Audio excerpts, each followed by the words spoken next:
with us right here on the Morning Drift. There's so much conversations around what is happening currently in the economy, what is happening currently in the different spheres of our politics. But what we want to start with this morning is the state of the country in terms of road accidents. Again, we start this morning with very sad news that the Kenyatta University bus that was involved in an accident last night, already 11 people dead and counting. This coming at a time when we've also been talking about an accident that was in the case of the Kapsapet boys bus. They say we keep on counting, and the average, if you go back to 2022 all the way to 2023, when you're talking about road accidents in the country claiming more than 3,500 lives, and those are the ones who were documented, and it opens you up to ask questions of what we are getting wrong, especially in our transport industry in the country. So many accidents that beg the question, what's going on in the country for all the families and I've lost their loved ones in this accident. I would like to start this morning with you by telling you it's going to be all well. You have to come to terms with what has befallen your family members, and now it is for you to accept. But for the government, when these things are happening from time to time, a proper audit needs to be done on exactly what are the causes of these accidents that keep on claiming the lives of majority of Kenyans. We have a lot of reports that are cited in these state agencies but have not been acted upon. It's a sad story that a country that wants to be a middle-level income economy is losing productive individuals who are supposed to put this country in a proper position in the global map. It's a sad story.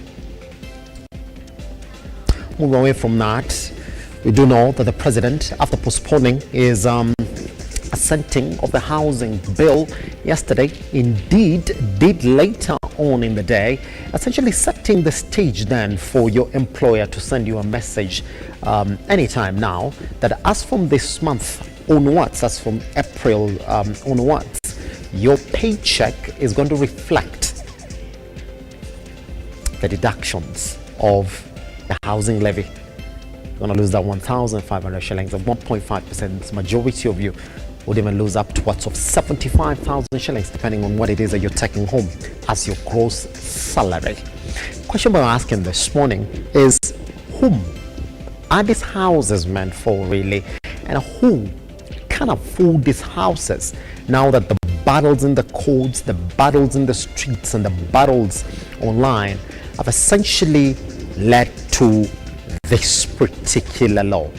We crisscross it this morning, make you understand exactly where we are coming from on this particular one, so that indeed you are in the know once you start getting your salary deducted at the end of this month. Take a 90 breather. My name is SIMBA, Elijah Charles KIAGE. This is the Morning Drift. The hashtag is the Morning Drift. We are online on Lookuptv across all your social media platforms. Talk to us on our website at www.lookuptv.co.ke. Our WhatsApp lines will also be scrolling down here throughout the entire of our broadcast. For now, I take you to whatever it is that you're waking up to on your newspapers.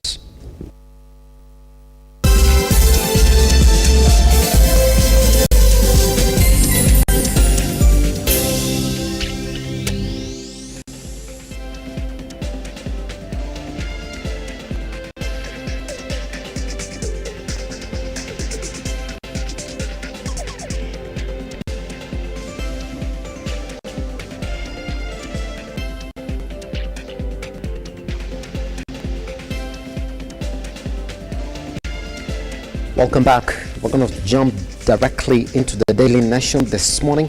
The big headline here is exposed the shame of globe-trotting county officials. 13 counties that spent more on travel than they were generating own source revenue. It's a damning verdict then.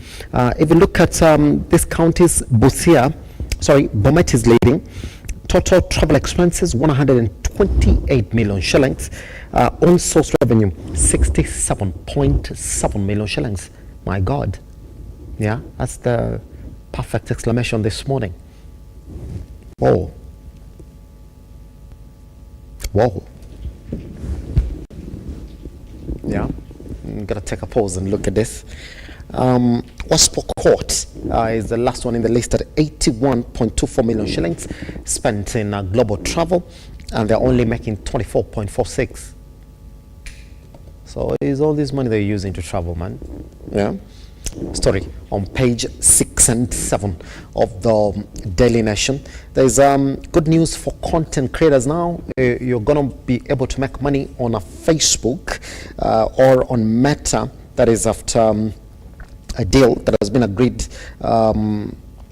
between Kenya and Meta platforms, that is Facebook, Instagram, from June this year, following a deal between the government and Facebook. Details on that story have been covered on page 3.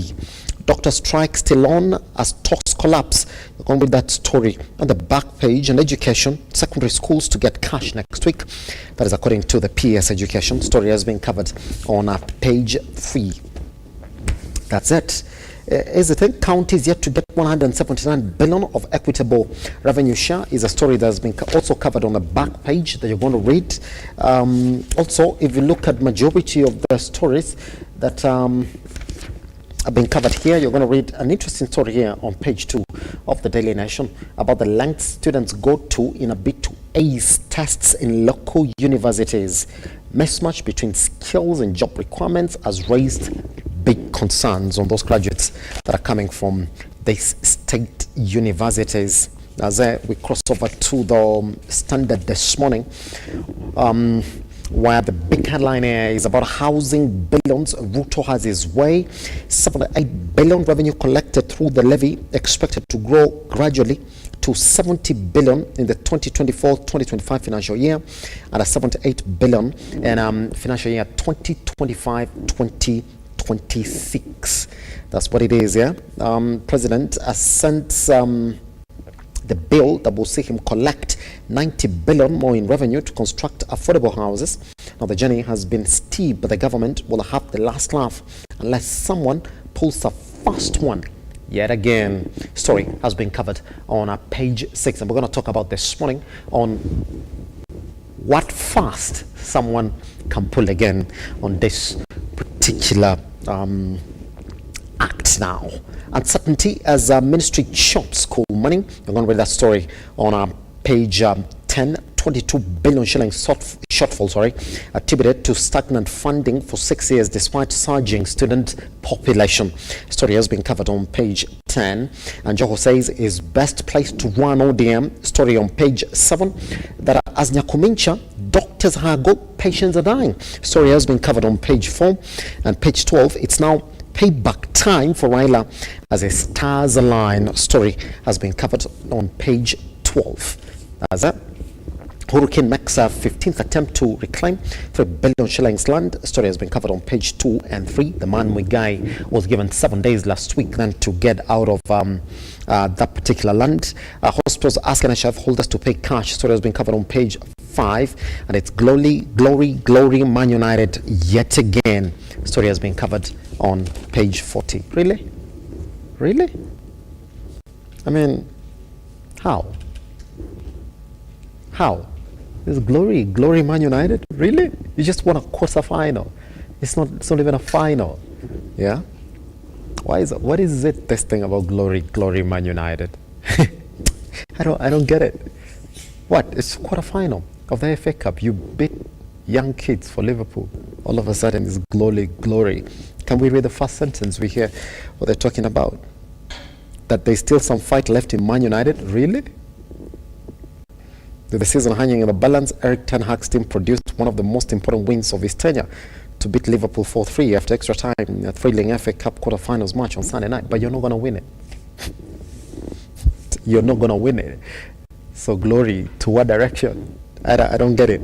If you want to waste your time reading that story, it's on the back page. But there's a proper story that you're going to read on the back page this morning. It's about Guardiola saying he's focused on a final against Arsenal in the Champions League. Now that's worth your time. Not glory, glory Man United, because Anthony scored his second goal of the year. Is it the year or the season? It's actually the season. 2 goals, 100 million worth. Wow. Even defenders are performing better, by the way. There's some defenders who got more goals than Anthony in his entire career. The worst defenders, actually. Maguire has got more goals than him in a bad Man United team. And we're here talking about glory, glory Man United. My God. To all Man United fans, I apologize. You are in the pits, just like they say. But read that story about Guardiola, focused on a final against Arsenal. It's on the back page as well. So that's worth your time this morning. And for Chelsea fans who are celebrating that they beat Leicester, really? Again? Leicester is a team not in the league and you're celebrating, and they didn't have Vardy. They had Vardy, they would have knocked you out. Levels, talk about levels. When other people are focused on Champions League and winning the league, other people are celebrating beating Liverpool in a quarter-final in a game they're not going to win, and Chelsea is celebrating beating Leicester. The coach speaking so tough that we've been to Wembley twice, but you're not going to win it. We take a tiny breather. Once we come back, I take you straight to the newsroom this morning.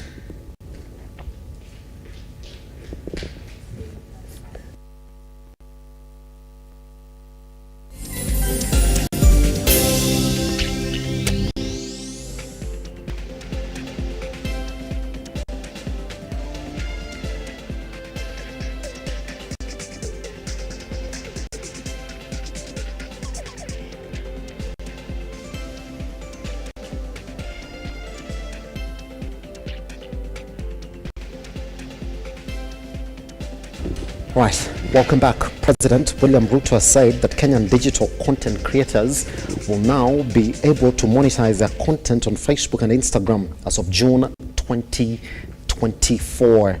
Speaking Monday, RUTO, who met several content creators with officials from Facebook and Instagram's mother company Meta, said he had gotten a commitment from the officials of the social platform. The head of state added that the new development attests to the economic agenda, which promises to give every Kenyan a chance to earn an income and transform their lives. Ebi Kandenyi now reports. Kenyan content creators are about to make a KIAGE from their content online after an agreement between the head of state and Meta. President William RUTO on Monday met with the team of the Facebook network company to discuss how users of the network will get money to reduce the number of youths who are employed in the country. President William RUTO, speaking at State House, Nairobi, encouraged many Kenyans to use this opportunity because it is free of charge and does not require any payment. I've now gotten a commitment from Clegg and the Meta team that by June, all our creators will now have an opportunity to really monetize everything that they do in that space, put ads, make sure they can access Instagram, commerce around it, and it speaks to our bottom-up economic transformation agenda on making sure that we give everybody a chance right from the bottom. The president also added that they will make more efforts to ensure that every Kenyan gets the opportunity to use the platform and use their talents well. The monetization exercise is also going to be available on M-Pesa. I think many people have been wondering, how do we do this? Because not many of our content creators have credit cards or other instruments, financial in nature. But I was very happy to hear that the team from Meta have already carried out experiments and that it works. Facebook Global Affairs President Nick Clegg further added that they want the network to have different languages to help those who don't understand English or Swahili. You, creators, entrepreneurs, people coming up with great new ideas about how to use generative AI to build new businesses, you will be able to access our underlying foundation models for free. Ebi Kandenyi, Lookuptv.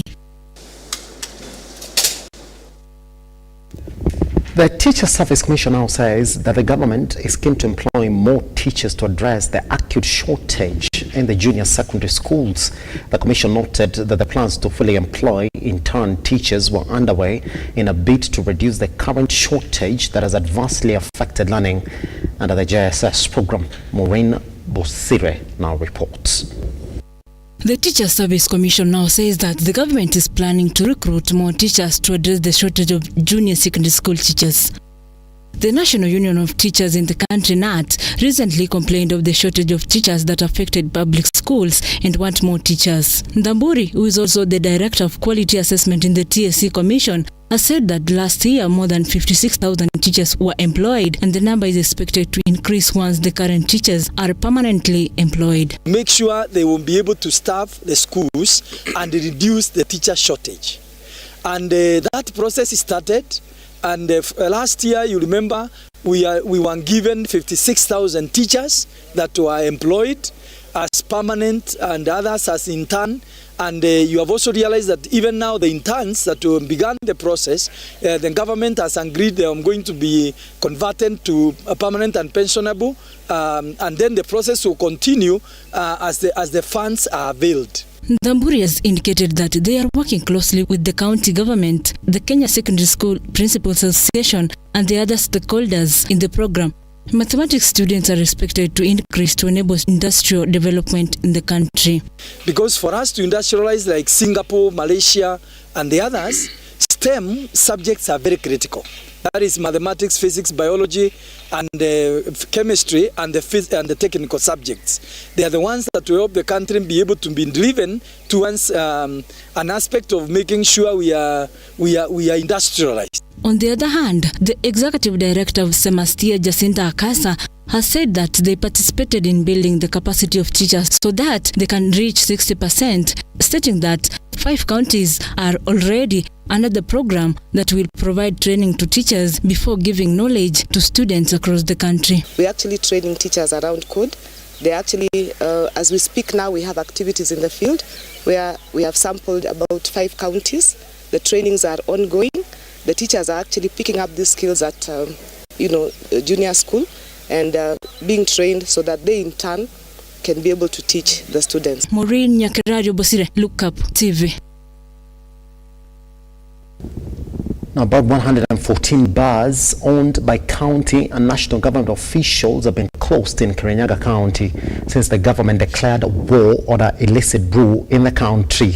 The 114 bars are among the 400 bars that have been closed down by the government after a verification process that was commenced by a multi-agency team following the death of 17 people who died after consuming poisonous liquor at Kangai in Moya West last month. Kirinyaga County Commissioner Hussein Alasso has confirmed that already 85 beer traders found operating bars without licenses have been arrested and prosecuted.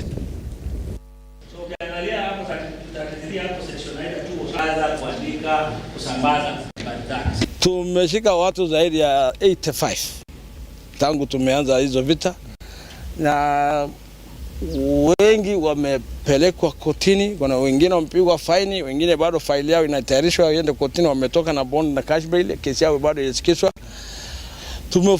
Tumepata baa zaidi ya 300 ambayo imekuwa imepewa license kwa njia ambayo haifai, either ziko katika vijiji kule ama ziko karibu na shule ama ziko karibu na kanisa.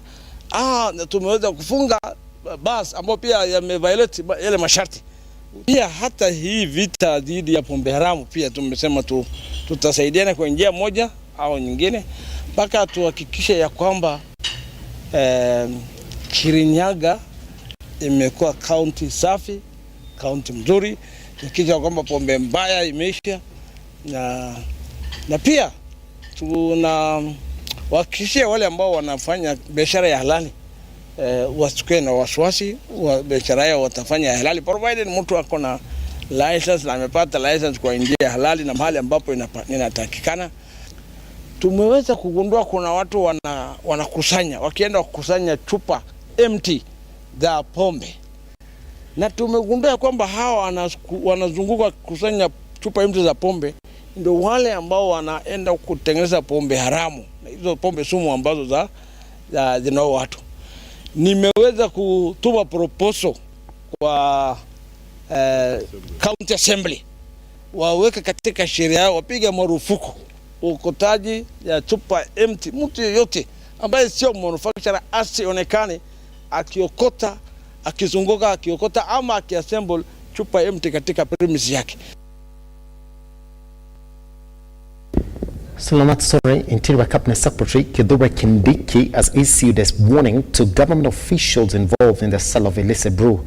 Kindiki noted that the officers will have to choose between keeping their jobs or the alcohol business, insisting that the government will not condone conflict of interest. Let's take a look. As the government maintains that it will not relent in the fight against the sale of illicit brew, despite a section of bar owners lamenting over what they termed as harassment, Interior CS Professor Kithure Kindiki has issued a warning to government officers in the alcohol business, calling on them to either close their businesses or resign. We have also asked all officers, all public officers who are involved in any business connected with alcohol, they must stop and close that business, or alternatively they leave service.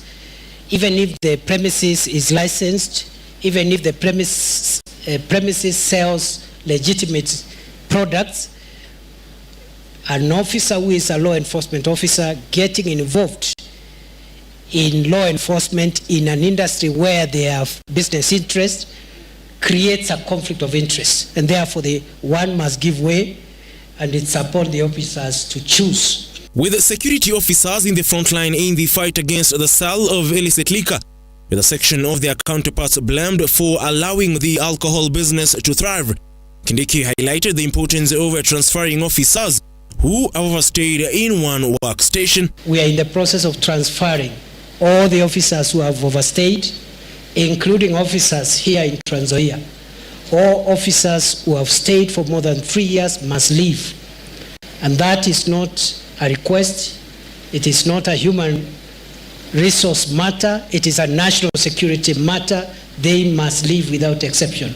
Following the chaos that rocked President William Ruto's development tour in the South Rift counties of Bomet and Kericho, as a section of leaders were heckled, Kindiki has questioned leaders using the youth to cause chaos, noting that they will face the full force of the law. We have noticed with concern an increasing tendency of intolerance among political leaders, and we are asking political leaders to conduct their politics within the law, and they must maintain the peace in their political meetings.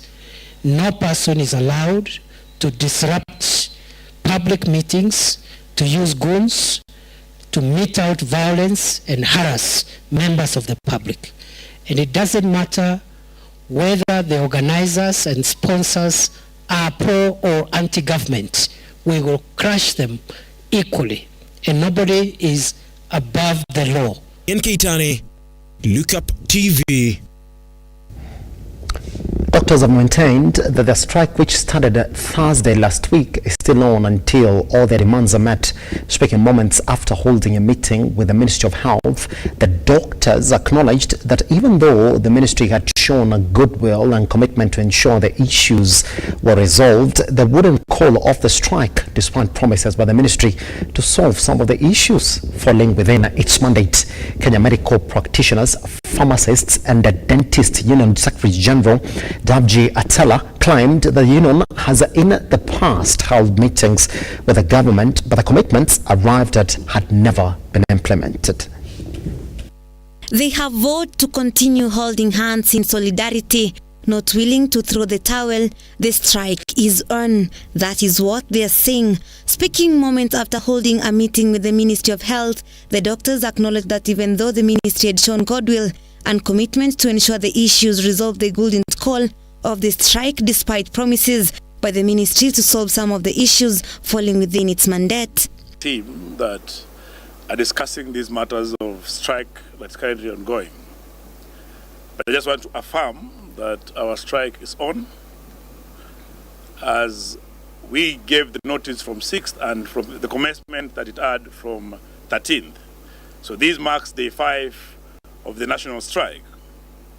And I must say that at this point, because we don't have bare minimums of service provisions, any agreement that has been reached so far, we want to call upon the doctors that are working in Kenyatta National Hospital that were Kenya Medical Practitioners, Pharmacists and Dentists Union Secretary General Daji Atela claimed the union has in the past held meetings with the government, but commitments arrived at they never been implemented.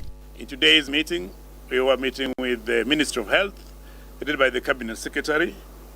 I must appreciate that there is understanding that the issues that we are advocating for are pending. To start with is the issue of posting of medical interns. We know very well that we've had a promise before that the interns were to be posted in February. We also had a promise that they'll be posted then in March. Today we've been given a promise that they'll be posted in April. I must say that goodwill is earned, and it is earned from the outcome of previous commitments. Atela further added that the strike, which began last week on Thursday, following a 7-day notice period, could persist until the government and the union agree on a return to work formula. That we're going to accept promises. It's not a strike that we're going to accept commitments. It's a strike that we want outcomes for the doctors. We want outcomes for the basic salary arrears that has not been paid for 7 years. We want outcome of letters posting the interns as per the collective bargaining agreement that was signed in 2017. Mevin Getembe, Lookuptv. Let's take this very sad news this morning, where several Kenyatta University students are feared dead in a grisly road accident involving their school bus and a trailer. Preliminary information indicates that the school bus was carrying public health students heading to Mombasa for an academic trip. The accident is said to have occurred in Maungu Voi in Taita Taveta County along the Mombasa-Nairobi highway. Now, the update on that accident is that 11 have been killed in that accident that involved a Kenyatta University bus in a Voi last night. Now, police say the bus collided with a truck at Maungu, and 42 students were admitted to various hospitals with injuries. Again, as we are taking that story, again, where 11 have been killed in that accident involving a Kenyatta University bus, 5 people, again, have been killed, 18 are injured in an accident between a matatu and a tractor in a Bomet. The accident was at Kimugul on Olenguruone Silibwet Road. Police say that the driver of the PASV rammed a tractor. So only yesterday, even as we're talking about the biggest challenge to life in the country, so we've lost 16 between yesterday and today, and 42 injured, 18 injured, so that's 60 again that have been injured as a result of road accidents. We will still keep on our tabs on this story. We only have 11 as the ones that were killed in that road accident between the Kenyatta University bus and that particular truck. We'll keep our tabs on this story so I can keep on reporting on it. If you want real-time updates, we're online at Lookuptv across all your social media platforms and on website at www.lookuptv.co.ke. Sad reality this morning. Now, President William Ruto will on Tuesday assent to the Affordable Housing Bill to pave the way for the return of the housing levy deductions. The signing that was set for Monday morning was postponed to today through a communique from State House. This comes as questions arise on how the government plans to effectively implement the housing levy deductions, especially from non-salaried workers. Let's take a look. The housing levy has sparked a lot of disagreement and resistance. President William Ruto is set to sign the Affordable Housing Bill 2023 into law on Tuesday. This bill will bring about significant changes and won't allow retroactive deductions. Instead, it will establish a fresh set of rules called the Affordable Housing Act of 2024. According to Molo MP Kuria Kimani, who heads the National Assembly Finance Committee, this new law will replace some sections from previous acts that governed housing levy deductions.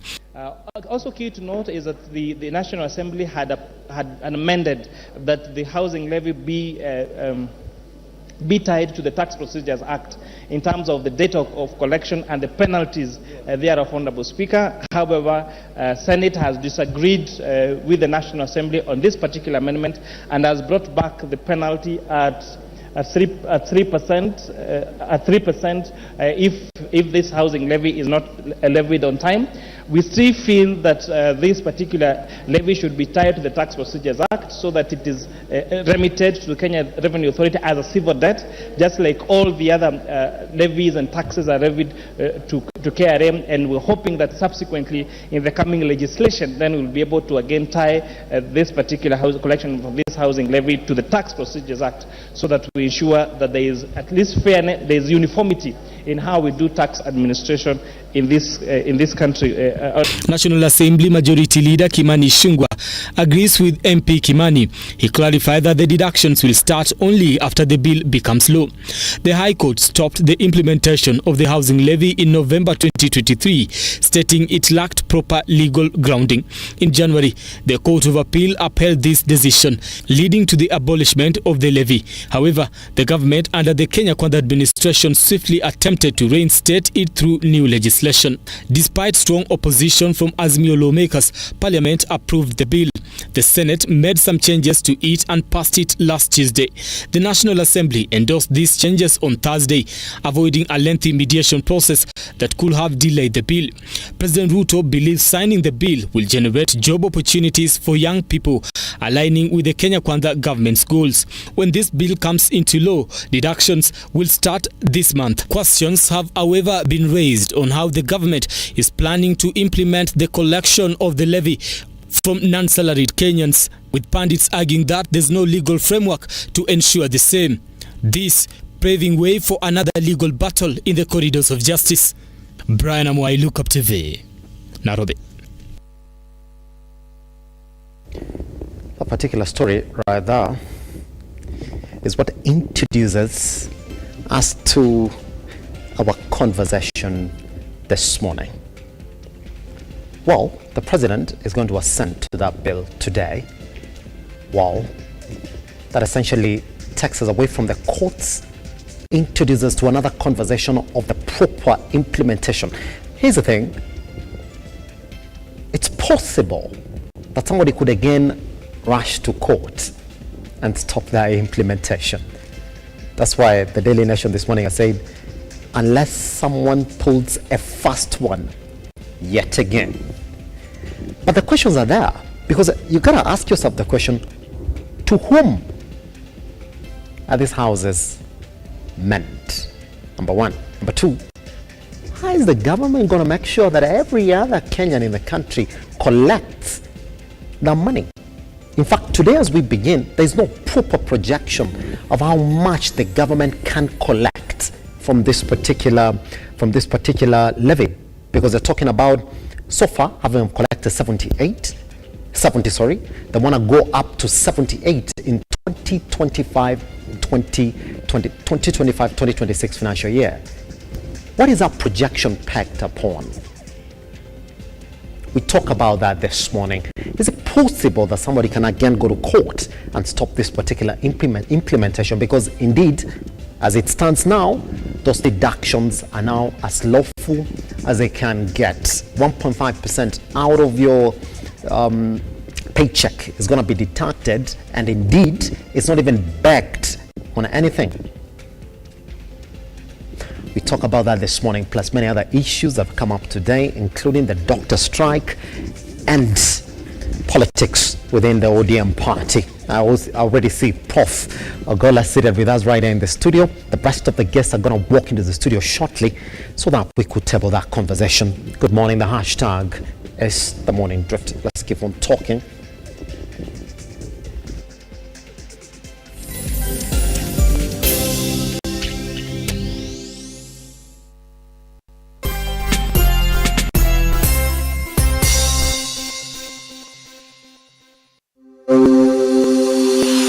Open University of Kenya, which was chartered on the 3rd of August 2023, aims to revolutionize higher education by breaking down barriers such as cost, previous exam grades, and geographical location through online open learning at the comfort of your home, job, etc., thus ensuring accessibility to education for all members of the society. In a nutshell, Open University of Kenya leverages technology to deliver education.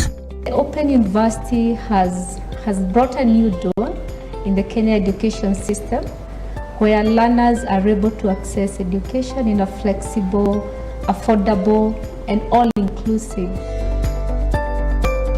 Intakes ongoing for May and September. For more information, call us on 0202000211 or 0202000212 or email us at info@ouk.ac.ke. Open University of Kenya, an innovative university for inclusive prosperity.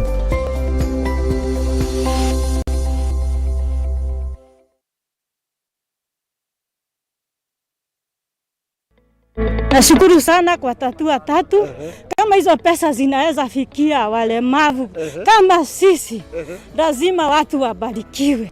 Maisha imekuwa mbaya sababu nilikuwa nafanya kazi kwa klabu nyingine inaitwa Suitable hapa town Thika. Sasa wakati corona iliingia, hiyo vilabu ilifungwa.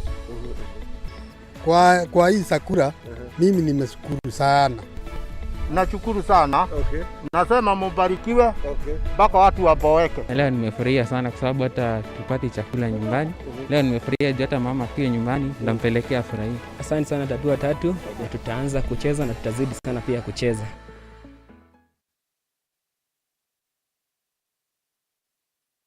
Are you a junior secondary school, a college, a TVET institution, or a university, and you want to advertise your intake? Book now and advertise with us today on both Lookuptv and all our digital platforms. Call us today.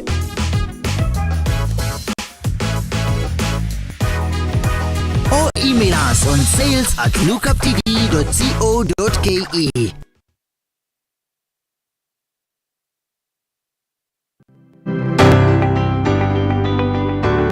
If you want to have a proper outlook of the economy,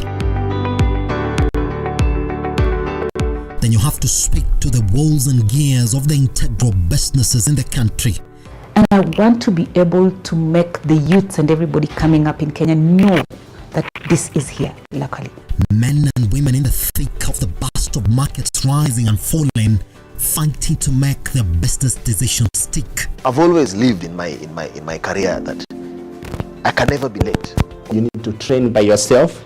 You need to practice by yourself. Then from there you can compose yourself and give kind of services like this. On season 2 of the Captain's Arena, we seek the inside of the minds, predict the shift in the markets, get inspiration to start and make sense of it all. Just watch what everybody else is doing and just make sure you're giving back to the society. Oof. This is the Captain's Arena.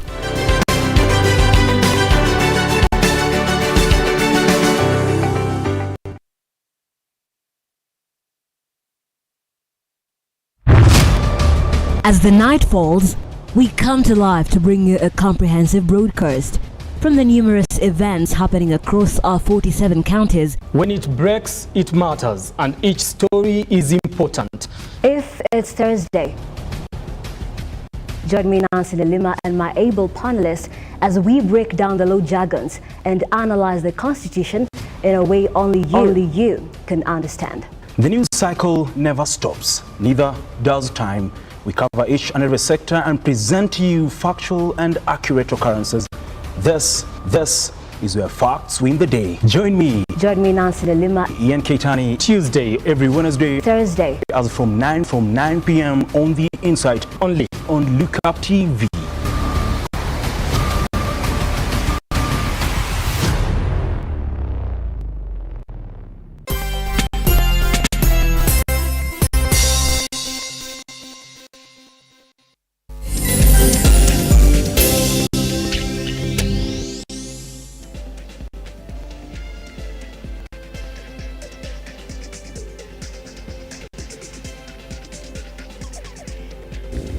So we put it like this then.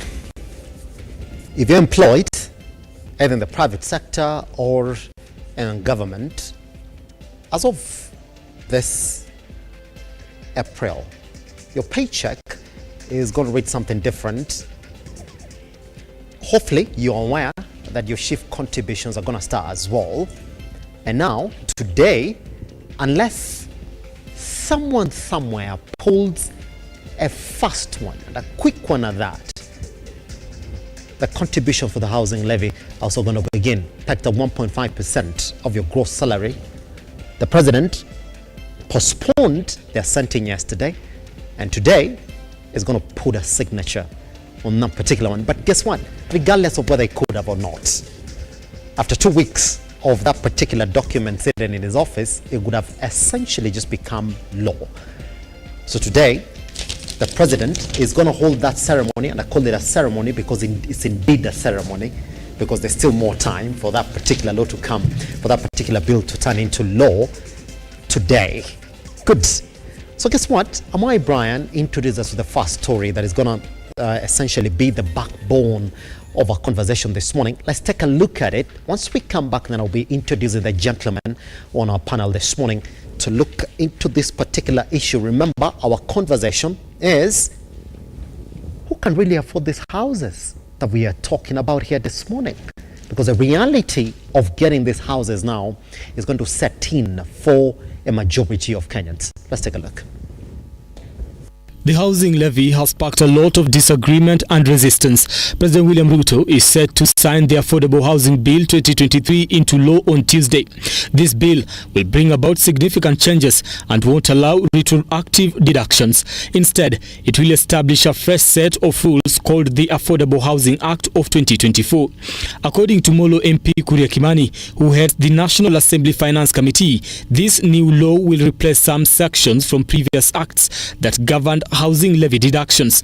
Also key to note is that the National Assembly had amended that the housing levy be tied to the Tax Procedures Act in terms of the date of collection and the penalties thereof, Honourable Speaker. However, Senate has disagreed with the National Assembly on this particular amendment and has brought back the penalty at 3% if this housing levy is not levied on time. We still feel that this particular levy should be tied to the Tax Procedures Act so that it is remitted to the Kenya Revenue Authority as a civil debt, just like all the other levies and taxes are levied to KRM, and we're hoping that subsequently in the coming legislation then we'll be able to again tie this particular collection of this housing levy to the Tax Procedures Act, so that we ensure that there is at least fairness, there is uniformity in how we do tax administration in this country. National Assembly Majority Leader Kimani Ichung'wah agrees with MP Kimani. He clarified that the deductions will start only after the bill becomes law. The High Court stopped the implementation of the housing levy in November 2023, stating it lacked proper legal grounding. In January, the Court of Appeal upheld this decision, leading to the abolishment of the levy. However, the government under the Kenya Kwanza administration swiftly attempted to reinstate it through new legislation. Despite strong opposition from azimio lawmakers, Parliament approved the bill. The Senate made some changes to it and passed it last Tuesday. The National Assembly endorsed these changes on Thursday, avoiding a lengthy mediation process that could have delayed the bill. President Ruto believes signing the bill will generate job opportunities for young people, aligning with the Kenya Kwanza government's goals. When this bill comes into law, deductions will start this month. Questions have, however, been raised on how the government is planning to implement the collection of the levy from non-salaried Kenyans, with pundits arguing that there's no legal framework to ensure the same. This paving way for another legal battle in the corridors of justice. Brian Amwai, Lookuptv, Nairobi. So now, let me just bring you up to speed on what your contributions are essentially going to look like. If you earn a gross income amount of 50,000 shillings, your employee deduction is going to be 750 shillings. That is from your paycheck.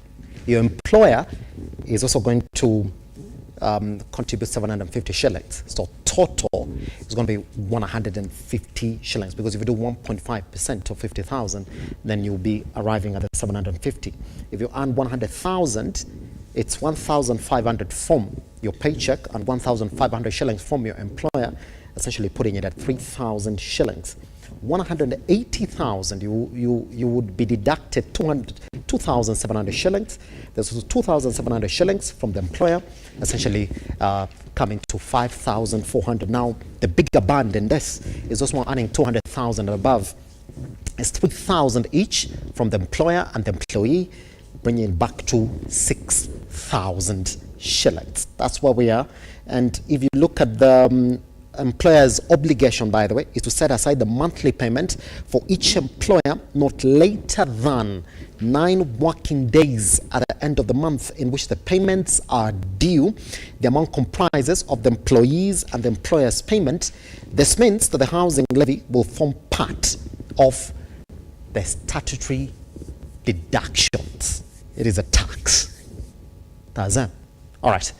Let me then introduce the panel that is with us this morning. I do have Prof. Ogola. How are you doing, sir? Morning. How are you doing? Happy to have you around as well. Yes. Mr. Gadaiga, how are you doing, sir? I'm good, thank you. All is good? Yes, all is good. Finally, I've never seen you in a tie this morning, man. Oh, really? Yeah. Oh, thank you so much hopefully for noticing. Yeah, hopefully it's going to be fire today. Office arguments and... Yes. No street fights. You can see the one without a tie. So between Prof, myself, that's it. That's it. Restraint. That's it. Yeah. Hopefully. Amekuja kufanya. Amekuja kufanya mambo. And then finally, on our panel this morning, we do have Fanya Mambo, the man himself. How are you doing, sir? I'm very well, thank you. Fantastic. Here's the thing. I'm just going to be blunt with the questions this morning on this housing levy. The promise is the majority of Kenyans, the ones in the lower cadre of the economy, are going to be onboarded into these houses. But the criteria for getting these houses is clear, Prof, that you have to contribute a certain percentage first of the value of the house before you can be given a house. Begging the question, who do these houses belong to, now that the president is going to assent that into an act? I think that I told you here that the petition for Linda Jamii that slayed the house levy. Oh, by the way, I should have started. I'm Yes. sorry. Yeah, I should have started please. like this. I should have started like this. Are you going to court? Actually, I'm going to court because it is the petition from Linda Jamii that slayed the house. Remember that there were over 45 petitioners. Yes. And the Linda Jamii had itself around 17 petitioners because those ones are petitioning individually. Yes. And we said that the reason why the house levy was unconstitutional was because it was discriminatory. Yes. And let's look at it discriminatory in this way. Discriminatory in the sense that there are some people who are not going to pay, isn't it? And then also the houses were only going to go to those in the formal sector. Yeah. Now they want to find a way on which the houses can also go to those in formal sector who don't have a pay slip. So the question is, we are going to court to challenge what's called the tax burden. The tax burden means that everybody should share the tax burden. And that's why they are coming in this clause by saying, even those in the informal sector will contribute something so that they qualify to get the houses, so that they cure the question we had in the tax burden.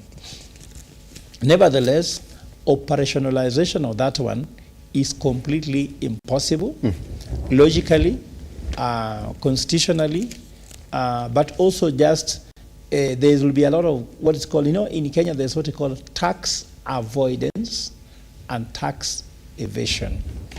And if this is a tax, it gives everybody in the formal sector a way to do what's called tax avoidance. Remember, tax avoidance is illegal.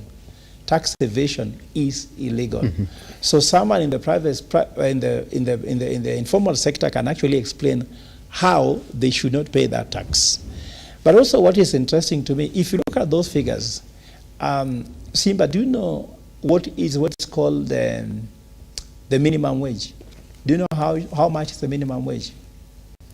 In Kenya, the minimum wage is 13,900 thereabout.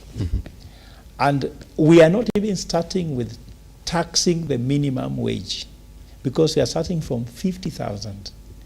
Meaning that there are people employed in the government who earn around 13,900. They are not even qualified to pay that tax. Yes.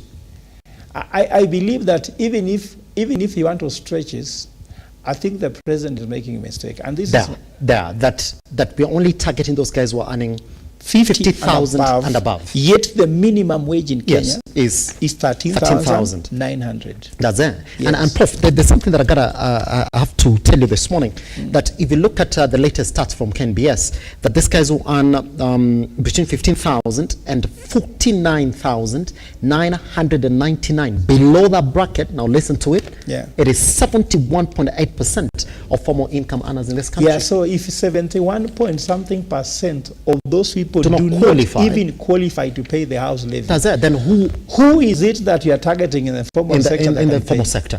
It's completely illogical. That's it. And according to me, what we are going to experience here, it's the purchasing power of the Kenyans.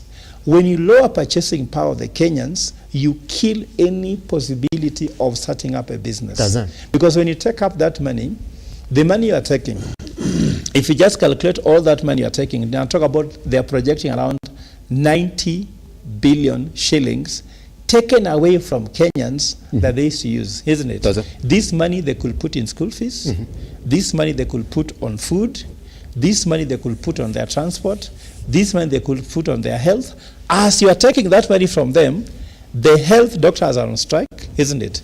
As you take away from them, hospitals have rejected NHIF cards. As you do that, capitation in school has been moved from 22,000 to 16,000. The main question we're asking here is, where is Kenya Kwanza taking money? And that question, we are going to answer it as Linda Jamii, because we have a clear solution. We have done research to find out where Kenyans' money is going. We have been asking these questions without answers, and are going to tabulate exactly where is Kenyans going. Secondly, if you extend that, we cannot do this in isolation, because economy has different facets, isn't it? The budget for Kenya has gone up to 4.2 trillion. Yes. In this budget, the money going to development is less than $1 trillion yet. It's around 829 billion shillings. With all this increment, if you look at the house levy they are going to collect, we are not seeing whether this money is still going to development. You get my point? So according to me, these people are collecting money for themselves. And then also the issue of increment on milk. You see, when you take money from people, they're taking money from people, you are going to tax milk, you are going to tax sugar, you are going to tax things which are household. So what we are seeing here, you go to school, you are rated because capitation has been lowered. You go to healthcare, you're paying insurance, but you cannot get the services. You go to work, your pay slip has been raided. You go to road, fuel has been raided. You come to your house, they have raided your sitting room. They have raided your bedroom. They have raided your kitchen. They have raided your wallet. You know, when someone raids your pay slip, they should leave you with your wallet. But someone raids your pay slip, but also raids your wallet. I think that this is a recipe for disaster. Does that? Yes. Do I leave you to clear the notes? But that I come back to you later? No. You're right in? Yes. Okay, yes. then let me make... I was actually registering for Boma Yangu. Does that? Just to see how swiftly it works. Does that? And it's simple. Pretty just much. 832 star 832. Does that? And you're in, and hash. And you pay 200 shillings for registration, for savings. That's your savings. You start with and you're right in. All right, let me then put this question to you then. Yes. It's clear this. Okay, let's look at it then. That this particular levy, if you're going to make it work really in the informal, in the formal and informal sector, is that the band of people that you're targeting that actually contribute to this are guys who are earning between 15,000 and 49,999. Guess what? It locks them out in this contribution and that is 71.8% of the formal income earners are in this bracket, 15,000 to 49,000 a month. Now hold on. If you look at the mortgage cap designed for individuals between 50,000 and 100,000, it only accounts for 22.6% of the formal income earners. So if you essentially then stipulate this, you're going to find that with that categorization, this initiative is only targeting 97% of the formal income earners, but then finds out that within this target of 97% of the formal income earners, it's only 3% of the formal income earners that can comfortably afford to own this particular house. And we're talking about comfortably affording, because the categorization now is that you gotta be able to contribute to be there. That's why in the first formula that they did, they said, really, if you look at even what a mortgage bracket would be, you can't give somebody who earns 13,000 shillings a month a mortgage. It doesn't make sense in any way. You can't give somebody who earns below 50,000 shillings a mortgage. It doesn't make sense in any way in a practical economy. So they found out it's only 3% of the formal workers that they're targeting. But then, Gadaiga, what is the gospel? The gospel is that we're going to give these houses to the lowest of the income earners in this country, but they're not in this formula. Indeed. First of all, you have to understand that Kenya is coming from a position whereby, like you said, majority of the people are poor. Majority. Yes. In fact, they say we have how many millionaires in Kenya? So, and the people who work, even the people who are formally employed, they're really a low percentage. So we're looking at affordable housing targeting the low cadre. Your contribution that you make contributes towards building houses for those who do not have. Remember, His Excellency William Ruto said that even that mamamboga or that boda guy, whatever amount he pays for rent, he can then convert that rent into a monthly contribution to own the house. It might take him 20 years, it might take him 30 years, but eventually he will own the house. And that's what the government is doing. Indeed, of course, there's going to be a lot of noise because a burden will be put upon a certain category of people, like you rightly said. Yes. You talked about how many percent? 30%, you said? 71% are off. 71% so let's say exactly. Yes. So 30% are the ones who are being captured. Because this is the beginning of this process. We want to begin by having that levy taken so that the government can have enough funds to construct these houses. Because we do not want to go the borrowing way to build the houses. Because that's like shooting yourself in the leg. Therefore, there is nothing wrong with that category contributing so that those who are poor, remember, Kenya depends, many Kenyans who are poor depends on donors who are outside Kenya, right? You've been to Europe, you've been there. Yeah. They have these things, they have these levies, people are charged so that they can build the projects. When you go to like London, I've lived in London myself, and I can tell you, the housing projects there is no issue of housing. It's up to you according to the level you can afford, right? And there's still people paying rent. But what we want to do now is have homeowners. For the first time, the government is thinking about young people.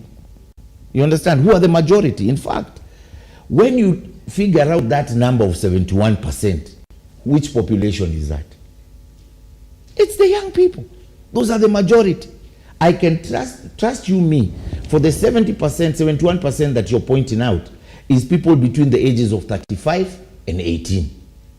And you know very well, there are 4 million graduates with diplomas, with degrees and certificates out there without jobs. 4 million. If they do not have jobs, how are they going to get housing? So it is upon the government to take an affirmative action for these people so that they can get housing in the future. Yes. Because look, how do you expect young people to build families without homes? And if struggling even just to pay rent is an issue, therefore the government is right on its position to stand like that, and everything went back to parliament and it was fixed. But obviously, as we are in Kenya, there is nothing that we ever get satisfied with. I heard my friend Professor say, he doesn't know where the money goes. Professor, you know where you can get those information. It doesn't mean that the government there is somebody stealing that money. That money is being properly managed, and that is why the country is running smoothly. Remember, the level of economic confidence that Kenya has accumulated in the last 1 year shows you the fiscal policies that we've put in place, the plans for the future that we have in place, like the housing issue. These are the things that are making our economy stand right.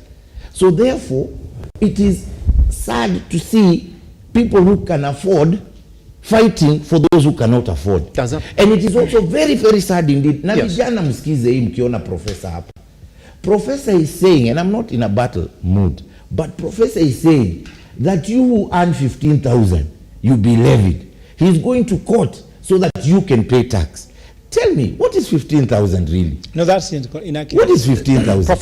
That's inaccurate. Yes. Simba, let's be honest. Can I introduce? When someone makes an accurate statement, you correct immediately. I did not say he's going to court so that they pay. Yes. I said we are going to court so that house levy should be taken out. It's discrimination. Be clear, when you say discrimination, are you saying discrimination to the poor? What do you mean? What I said, the structure of house levy itself or act cannot be done without discrimination. So there's no way. The Constitution is very clear. If you go to the article of the Constitution chapter, the article 3.35, that 3.5, 3.5, 3 and 2.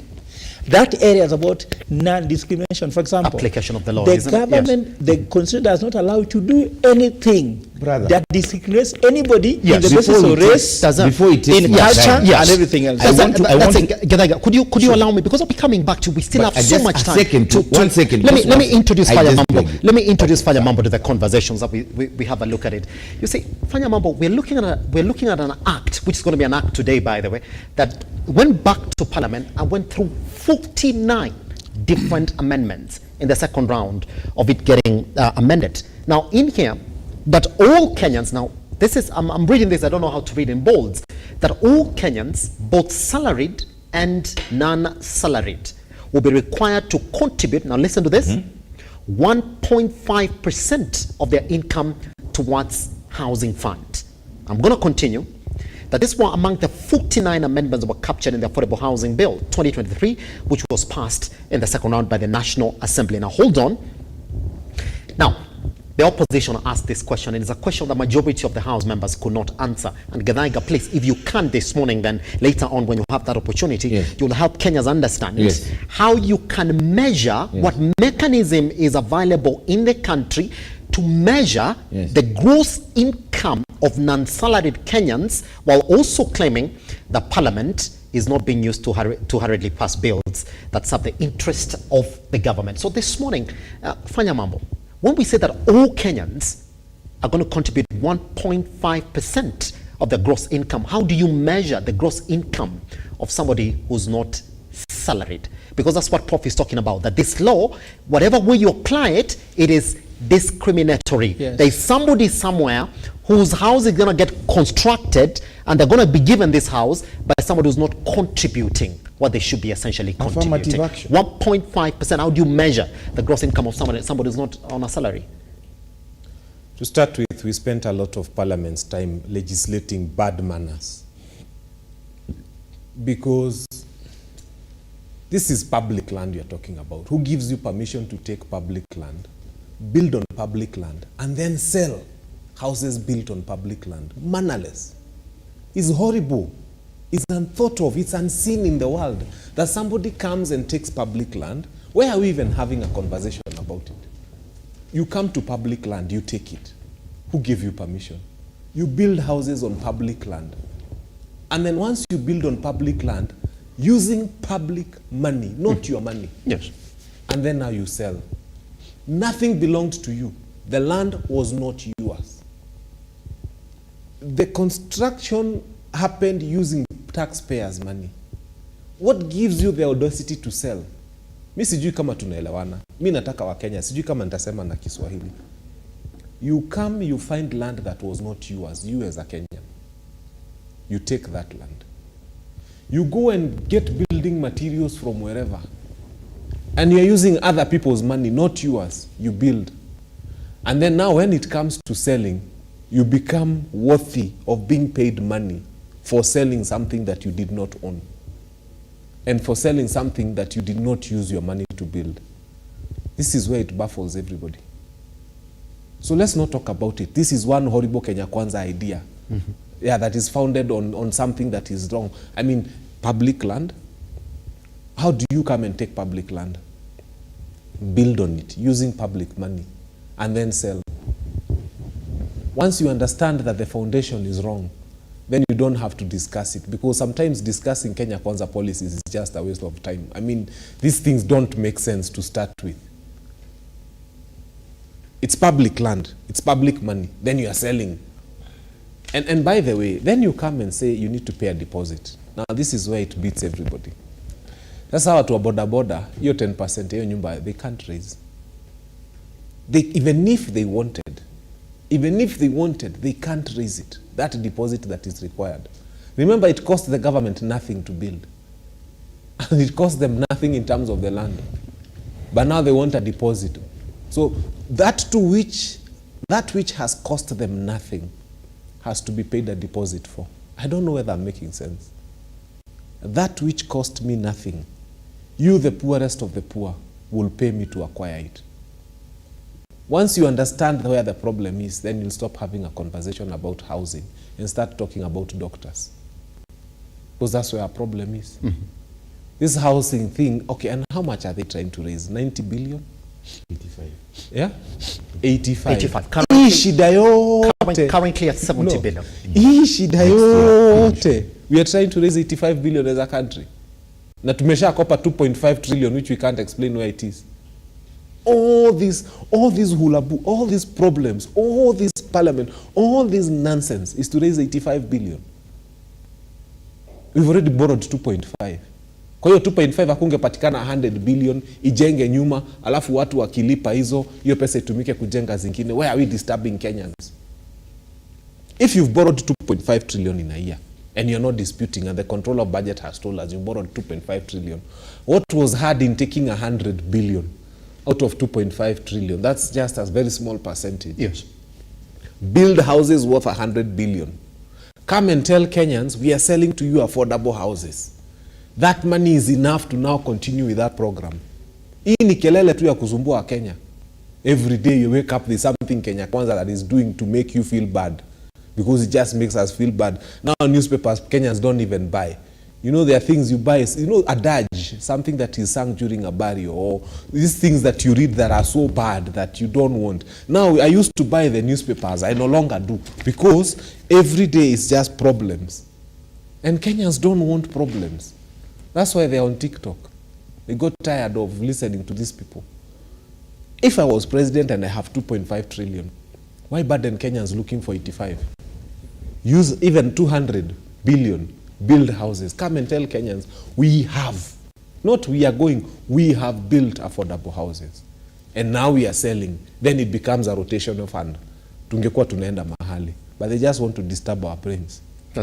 Prof, the discriminatory aspect in this law, that's exactly why they took it back to Parliament. It was a proper argument that when you went to court, you said, why would you apply tax to just a few people in this country? And then you say, now these people are going to construct houses for those who can afford. That in its essence is discriminatory. The courts listened and then they said, fine, take it back again. So what they said is that every other Kenyan in the country is going to contribute 1.5% of their gross income. Now, here we are talking about 71.8% were already below what this law essentially targets. Good. So here you are targeting this 3%.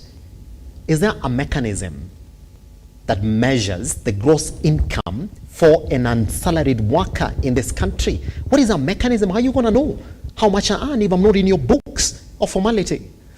You know, Simba, if you want to know that this amendment, they are amending so that they can comply to the Constitution, given what we won in court. Yes. If you know that it's completely useless, the same amount of money they were going to collect before this act is still the same to the amount of money they are collecting after the act. Meaning, yes, it's cosmetic. Yes, just to pass the law by saying every Kenyan will collect. What we are trying to say, yes, the only Kenyans you can tax are those in the formal employment, but not only on formal employment. They must pass the threshold, because someone who is earning 13,000, 15,000 a month, how much can you take from them really? But SIMBA, also let's look at where the catch is. As an economist, do you know the most difficult thing in housing is not just the construction and the building, it's the services to the housing. Does it? If you live in a house you own, like the house I live in I own, isn't it? Yes. Do you know that water services, electricity services, isn't it? Security services, maintenance services are going to add the cost to the hustler. They'll find it completely unbearable. Let us not waste time of trying to give people short time feeling good, like Edward Gidaga telling people that a hustler will own a house.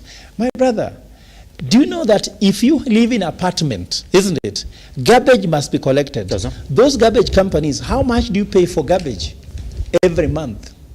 How much do you pay for electricity? How much do you pay for water? How much do you pay for security? How much do you pay for other services? All these things will come to the hustler. I'm telling you, you cannot enter anywhere if you have no exit strategy.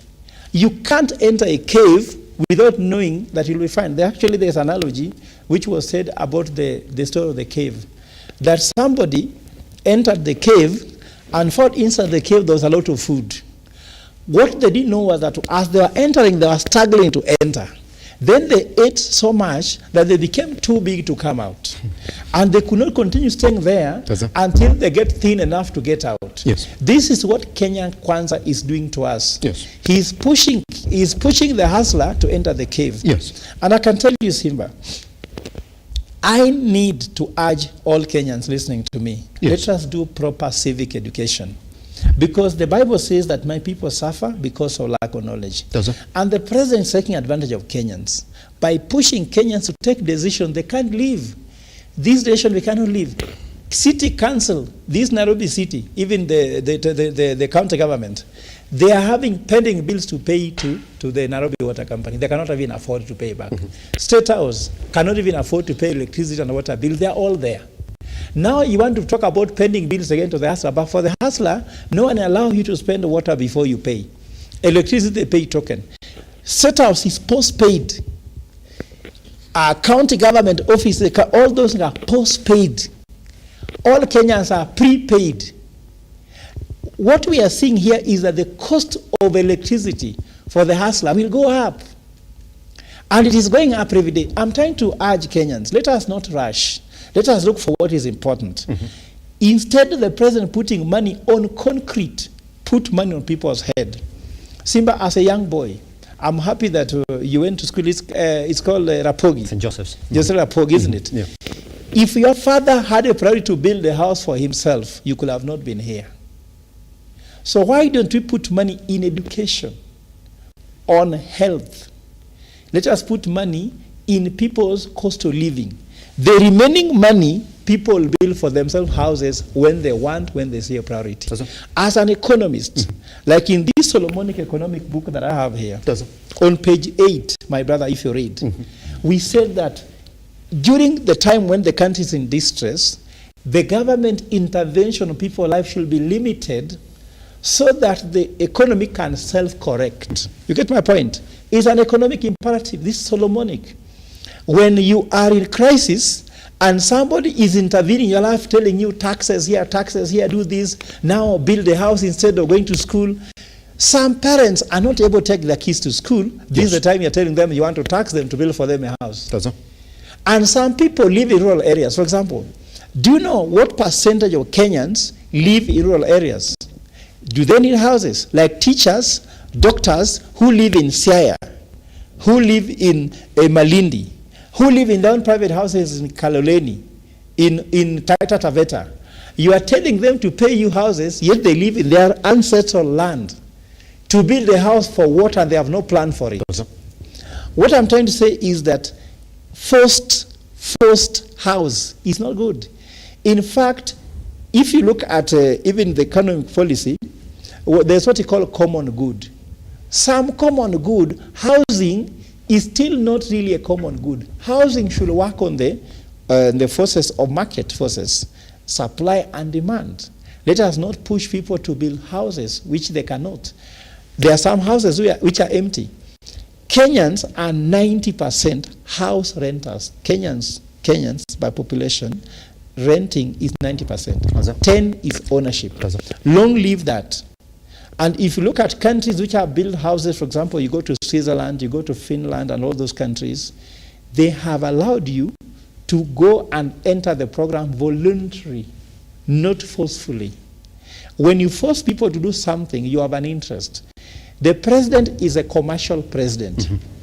As you speak, and I can tell you, just give me time to explain this because I was in court. Yes. When the Treasury said that we should not stop affordable housing levy because contractors have given contracts, I asked them to bring to the table who are the contractors who have been given contracts. They went quiet because of what? The contractors are them. These are the president, business people and friends, and he also owns these things. The land issue, which is now an issue. Do you know why the land acquisition is an issue? These people want to build houses on affordable, or they want to build affordable housing on government land, but they'll be taken by private people, and those private people are the people who belong to Kenya Kwanza people. Why are you seeing now most Kenya Kwanza ministers and the rest are becoming billionaires? Do you know how many have crossed the billionaire, entered the billionaire club? All the CSS now that belongs to Kenya Kwanza have entered the billionaire club. Why are they becoming billionaires? They say they are hustlers. So what I'm trying to say is that all the Kenya Kwanza economic policy are towards self-enrichment, self-amassment. The president has a goal to enter the rich club of the Moi family and the Kenyatta family. They only care about the president entering that kind of family of wealthy people in 10 years. Moi did in 24 years. So what Moi did in 24 years, he wants to do in 5 years. Because I don't think Kenya Kwanza is winning the next election. They are not winning the next election. That's why they want to take everything in 5 years. And that's why this is so forceful. Yes. Please. Yes. Take your time this morning and I don't want you to speak to the proof of Fanyamambo on this particular set because you're already convinced on what this housing program is essentially. Could you kindly tell us how this is not discriminatory? Number one, to a Kenyan who's listening here this morning telling us, you telling them, that law was amended. Now every other Kenyan today, currently as it is paying 1.5% of their gross income monthly to this particular levy. So how is it that after amendment, Fanyamambo and Geraiga, how is it that after amendment, when you look at the projections, they're still within the same region? You would have thought that immediately after amendment, we would have maybe doubled it, Geraiga.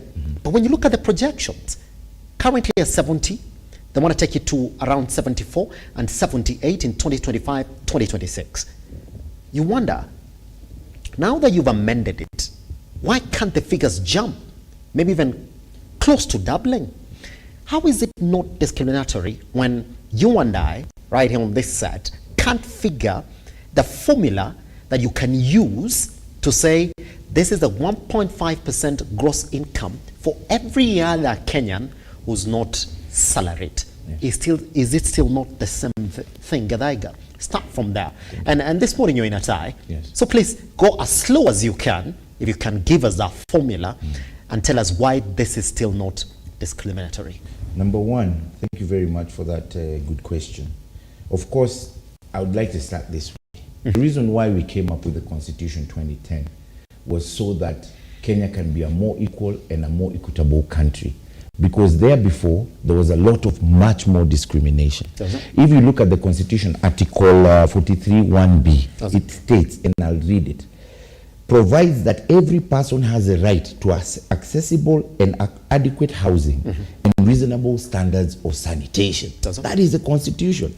Therefore, the Constitution and the drafters of the Constitution had foreseen that every Kenyan, rich or poor, have the right to housing.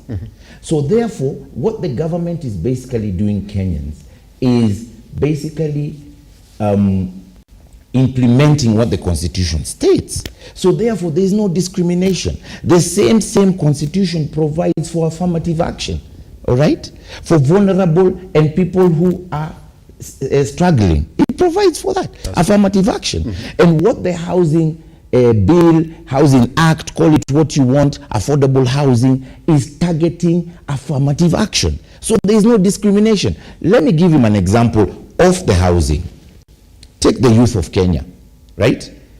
If you're between the ages of 18 and 35, you can go get a loan in youth fund, isn't it? And why is that? Because majority of the youth are struggling out there. They don't have anything to start their business with, okay? Is that discriminatory? Is that discriminatory? In the application. It's affirmative action. In the application. No, what I'm saying, listen. I don't want to cut you short, but by the way, today I'm speaking like a gentleman in a tie as well. I don't want to cut you short. It is in the application that whether we like it or not, once you start applying it, because you can't figure how the rest of them are going to contribute, you're still going to contribute. You're still going to tax the formerly employed ones only. And indeed, that is what we are facing. And indeed, we're not going to run away from that, but we're going to deal with it because it has to start. You see, you're fighting for the minority, and yet the majority are the ones who are suffering. The majority are those who live in mud houses, plastic houses, no housing. Yet the Constitution, I don't hear my friends here say, but I want to inform the Kenyans, it is your right, first of all. So when people make noise for you to get your right, see, that is the wrong direction. Number two, the bill, the current bill that is going has now had some amendments. I don't know why my friends, and they're still in the hangover. Kenyans, it has an amendment. I had my friends speaking about the rural. Right now, there is something we're calling the County Rural and Urban Affordable Housing Committees that will be able to identify the beneficiaries at a much more closer level. Why should we say, in fact, his statement is all that is discriminating, that people living in the rural areas do not need urban housing. Who said? Why should they live in mud houses? Why should they live like they live when the colonialists came? Because I can't afford the 10%. Look, brother, that is why the government is coming in to base affordable housing. But still locks them out. It doesn't lock them out. How, where do they get the 10%? Where do you get the 10%? Listen to me, brother. Yes. No, just allow me. To ask him so that he explains. Ask me. Yes. Please, you're going to be gentleman. I'm going to come to you. I'm going to give you more time. It's important. No. It's important. You see, we are losing. We say about gentleman stuff, and now Fanyamambo is actually distracting me, and this is. I'm not distracting him. I'm helping him. No, he's not helping me. How are you helping me? I can help myself. That's it. I don't need your help. Please continue. Please. I'm going to give him his time. I'm going to give him his time. Because he's going to don't forget that question, please. Don't forget that question. Look at the time wasted. Don't forget that question. Gedaiga, continue. Wow. Because we are wasting time on air. Gedaiga, continue. Live TV. So basically, what I'm saying is this. We must remember, even the rural people. Forget about the rural people. Look at the biggest slum in Kenya is in Africa. Is in Kenya. Look at the slums we have, Mathare, Korogosho, all these slums. We need to transform that land into affordable housing so that the people. But to answer your question, they're not getting locked out. It is clear that those who cannot afford, and that is why this committee has been formed. This committee will receive 5%. 0.5% of the 1.5%. Do you understand? The fund that the government is collecting, the county government will receive 0.5% of that. Furthermore, I want to show you this. Currently, as we speak, how do we, because I want to gauge the fact that you're saying there are many people getting locked out. Currently, as we speak, we have only 6.1 million Kenyans registered under the iTax. 6.1. We have 50 million Kenyans, isn't it? 50 million. take away the children, take 20 million or 15 million thereabouts. The rest is about 30. From 6 million, where is the 24 million? Where are these Kenyans not registered in iTax? And my friend here rightly said, there are people evading tax, there are people avoiding to pay tax. You understand? So it is not right to say the 71% do not have salaries. It is because that 71% has not declared they have not declared their taxes. That is why they are not being seen anywhere. Therefore, the government is putting in place measures to increase the tax bracket so that we can identify those people. And I really want to ask and urge Kenyans, please, let's be honest. Let us file our taxes.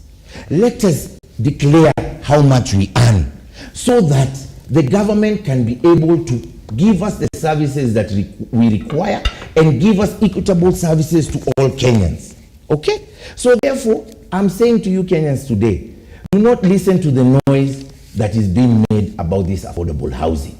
And I also want to point out to you Kenyans, and you heard my friend here saying, that we are 90% are Kenyans who pay rent. What do you mean? You mean you're making other Kenyans wealthier and others poorer instead of empowering them. And this is what the Kenya government has seen and said enough is enough to Kenyans. All Kenyans are equal, and even those without income and those without housing shall stop paying rent, shall now begin to pay rent as they own their houses. And that is a good prospect. So therefore, Kenyans, remain focused and wait for the president to sign the bill, because I can tell you Kenyans who are poor, you're the majority who will benefit from this, not the other way around. I'll still be coming to you, because when you look at after I go to Mambo, that is, I just want you to prepare an argument on this. When you look at this fact that we're reading here, it's just a report from Kenya National Bureau of Statistics that indeed, even as we classify the 71.8%, it's not that not declared where they are.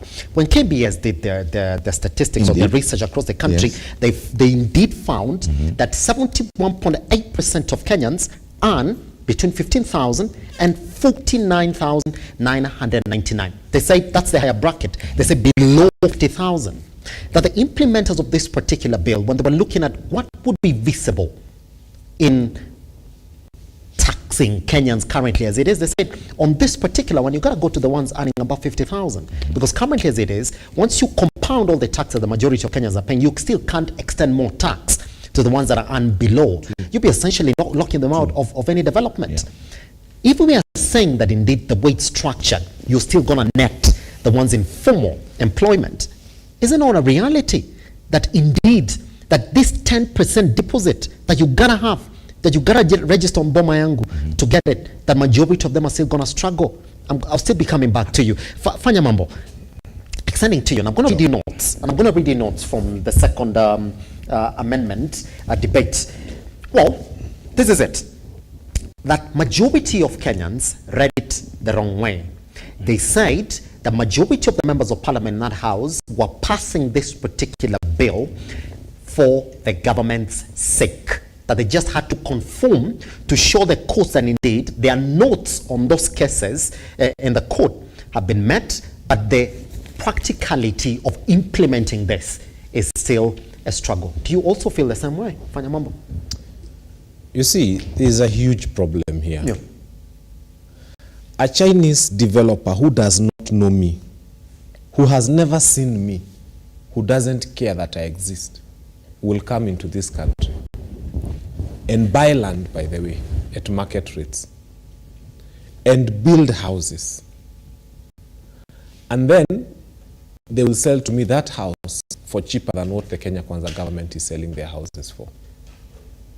What is the essence of taking 1.5% of my income continuously from my salary over time? Yes. And then at the time when I want to come and buy the house, you ask me for 10%. He spent a lot of time here sentimentalizing the issue, talking of Kibra and people living in mud houses. Do you think they are living in mud houses because they can raise 10%? 10% of a house worth 3.4 million is 340,000. That person has bought mabati, he has bought timber, he has bought some stones, he's raised his house halfway and built a decent rural home. If this person had that 10%, even if you sell the house for 3 million, if this person had 300,000, ask any person living in the rural area. They'll tell you that with 300,000, you can build a decent home for yourself. Why would you use it as a deposit to get an apartment somewhere within the city? Yes. It doesn't make sense. This is a very insincere government, and I keep telling people. But also Kenyans have copied the bad manners of government. I see every successful Kenyan today, their measure of what they are going to do is they build rental houses. And I usually tell people, so you come and build a block of rental houses. Do you know that rental houses employ only one person, the caretaker? Oh, no, na manyumba zimejengwa Kayole wapi wapi. The whole block employs only a caretaker, and you spend 50 to 100 million building a block. I wish they had put that in industry. Because one industry will have a human resource manager, it will have a driver, it will have, you know, by the time, look at Lookuptv. How many employees are here because it's a TV station? Yes. This thing is doing better than a greedy Kenyan who just builds an apartment here to collect rent. And employ caretaker too, wakusumbua house helps in all those blocks of houses. There's nothing else. And every other government minister who has made money is rushing to build apartments to get rental income. Middle class, stop these bad manners of thinking that the only investment you can have is having rental income. From where? And then he keeps saying, you know, my apartment, I want to get people like human resource managers, accountants, people who have a stable salary and income because I don't want to have problems with rent collection. Shame on you. Where will they come from? Stop this nonsense of thinking that you must all build houses and they must all be in the city. We must all build factories and they must all be outside the city. Then this Kenya Kwanza hulabaloo of building houses will come to an end. Because every person who was chasing opportunities in Nairobi, if, for example, I keep saying the raw materials for cooking oil, by and large, come from Uganda, most of them. Sunflower oil and sunflower and so on and so forth. If someone was wise enough to build a cooking oil factory, for example, in the western region, closer to Uganda and that side, very many Kenyans would follow their jobs to that side. And they would leave their sprawling slums in Nairobi and go. There is so many things that are being done in Nairobi that should not be in Nairobi. Where are we the manufacturing hub? If you move industry from Nairobi, forget anything else. If you move industry from Nairobi, I am telling you, 2 million Kenyans will follow their jobs. And they will leave Nairobi. And when they leave Nairobi, you realize that they had houses and homes where they came from. Then there's another 1 million who are opportunistic. They've been waiting for this 2 million where they come on their path from home to sell to them mandazi and unga and nini. They realize that there's nobody to buy from their small shops. They'll also close and go outside Nairobi. Then we don't have to build houses.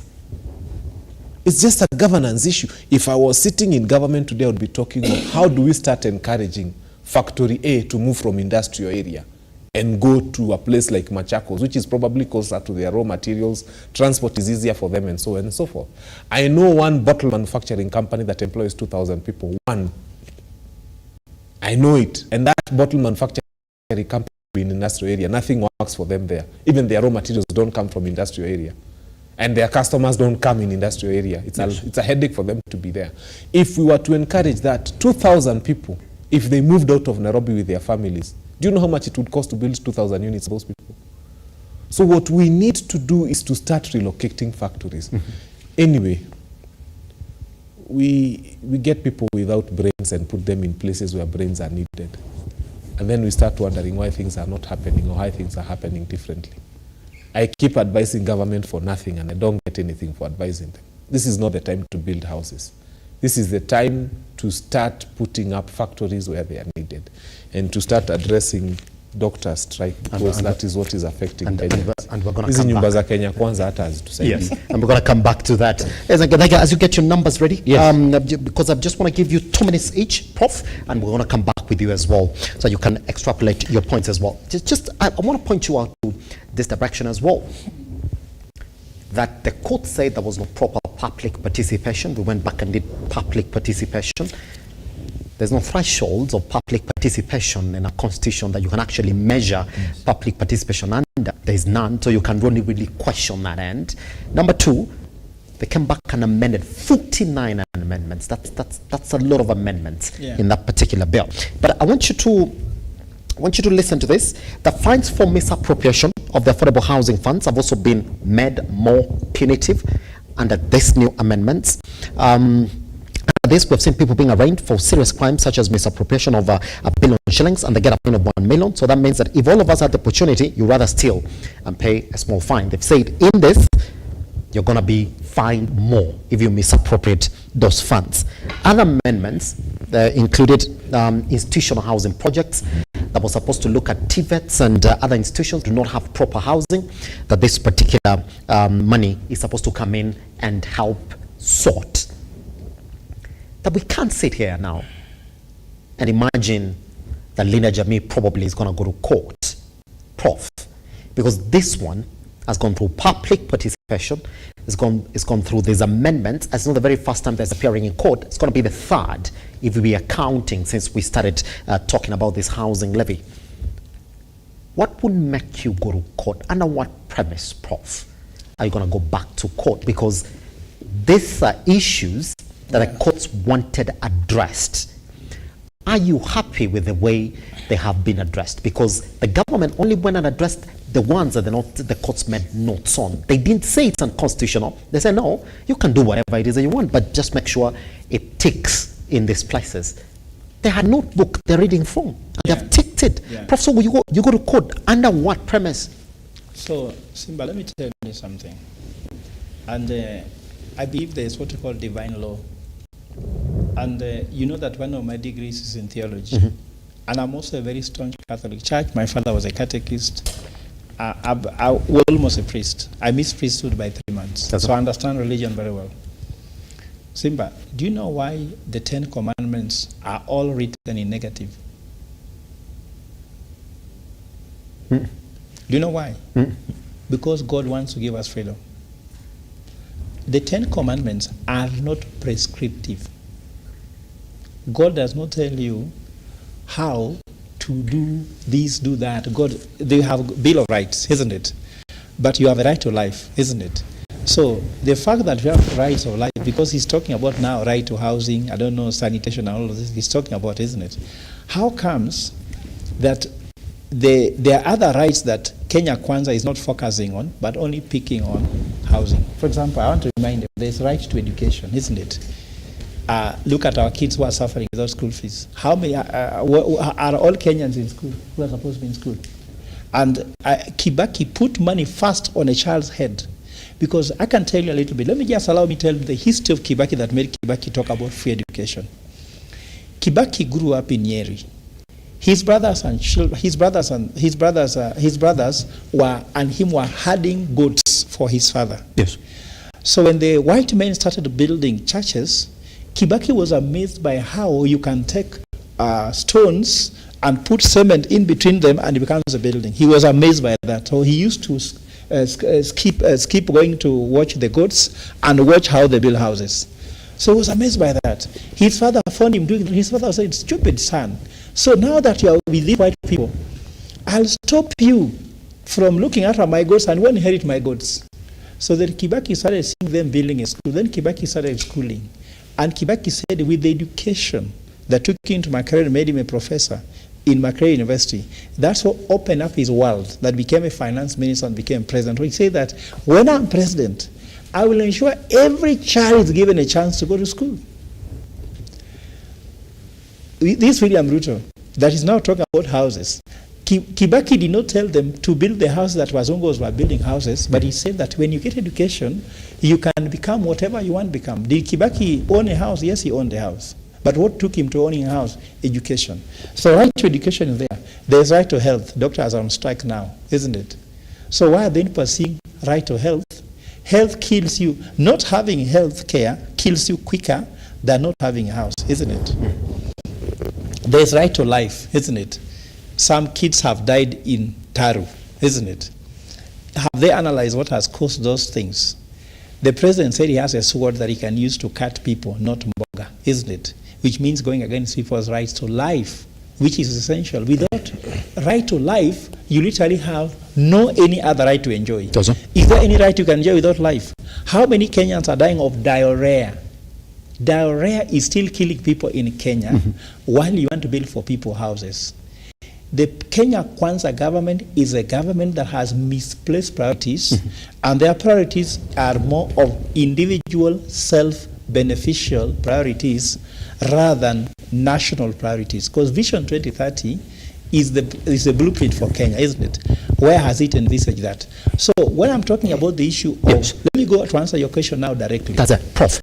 Your question was, we got to step up for this tiny breather. We got to step up for this tiny breather. So once we come back, you'll be essentially taking us back to now that it's gone back and they've read the notes of the courts.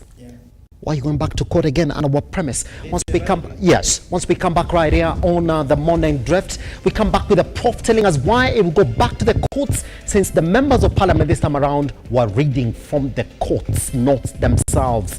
Right here also, once we come back, we're going to weigh in on one CS. Yesterday, allegedly, he gave false information. Came out of a meeting early. Came and said, well, we've reached an agreement with the doctors. The doctors walked out. They said, whatever she said, and true. There's an ongoing doctor strike. And they've said, as from today, they're taking it a bit higher. Meaning that even for those essential healthcare services that were given yesterday, as they were going on with their strike, they will lift them. So they forced the government to come back down to the negotiating table. How is it going to go?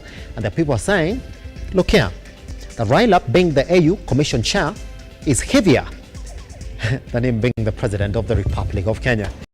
Is that ever true? Once we come back right here on the Morning Drift.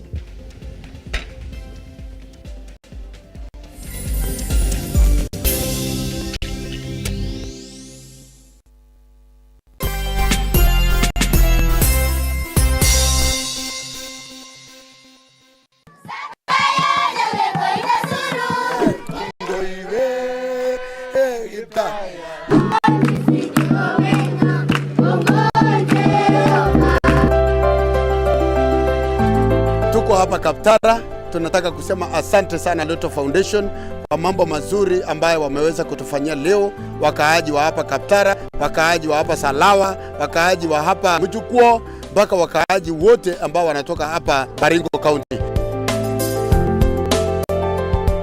Naambia RUTO Foundation asante kwa kazi nzuri wanayofanya. Mungu awabariki.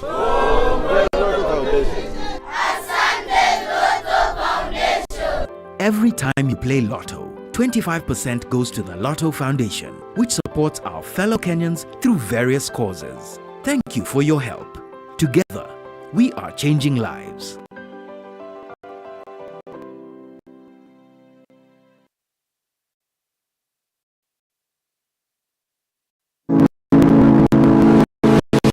University of Nairobi is a distinguished institution of higher learning dedicated to nurturing your intellectual curiosity and pushing the boundaries of knowledge. From state-of-the-art laboratories to modern libraries equipped with the latest resources, we provide you with the tools you need to succeed. Choose from a wide range of programs designed to prepare you for challenges of this world, whether in STEM, humanities, business, or the arts. Our strong industry connections and career service support will help you translate your education into meaningful career opportunities upon graduation.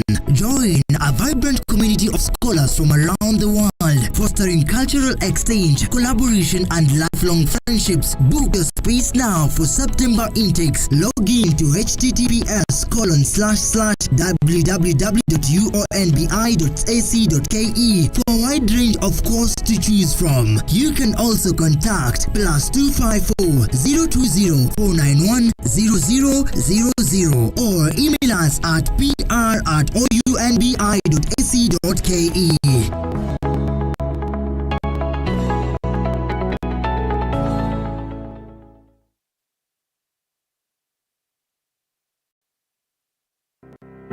Buy Credo Chap Chap across all networks bila stress. Go to M-Pesa paybill number 33000 na uweke account number yako na namba ya simu that you want to recharge. It's quick, convenient and hassle-free. In just a few clicks, buy airtime. M-Pesa paybill 33000. Account your number to stay topped up and connected anytime, anywhere. Chap Chap.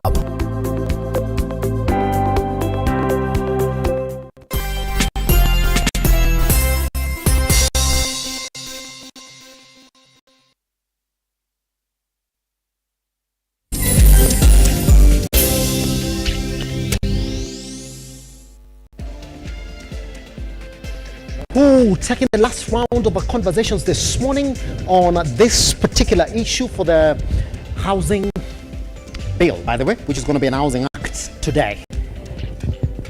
Yes, you got to be ready for it. Unless, just like the Daily Nation put it this morning, someone pulls a fast one yet again. Guess who's planning to do that? Lena Jamie. Prof is there in the house. And I asked you, Prof, yes, on what basis are you going to go back? Because the courts didn't declare it unconstitutional. They said, good, you can do whatever it is that you want. It's within law. But then amend 1, 2, 3, 4. They went back. They did 49 amendments. They overworked. I saw somebody comment that those are 49 amendments to that bill. Those gentlemen and ladies at the National Assembly overworked themselves. So on what basis are you going to go back again? Because as far as they're concerned, they debated it, went back to public participation, picked the views, gave us a revised document. Is it a dead case upon arrival? No, it's not, because the 49 amendments have not cured the essential issue in the petition. It has not cured it. Why has not cured it? It has not cured what you call discrimination, non-discrimination. Yes.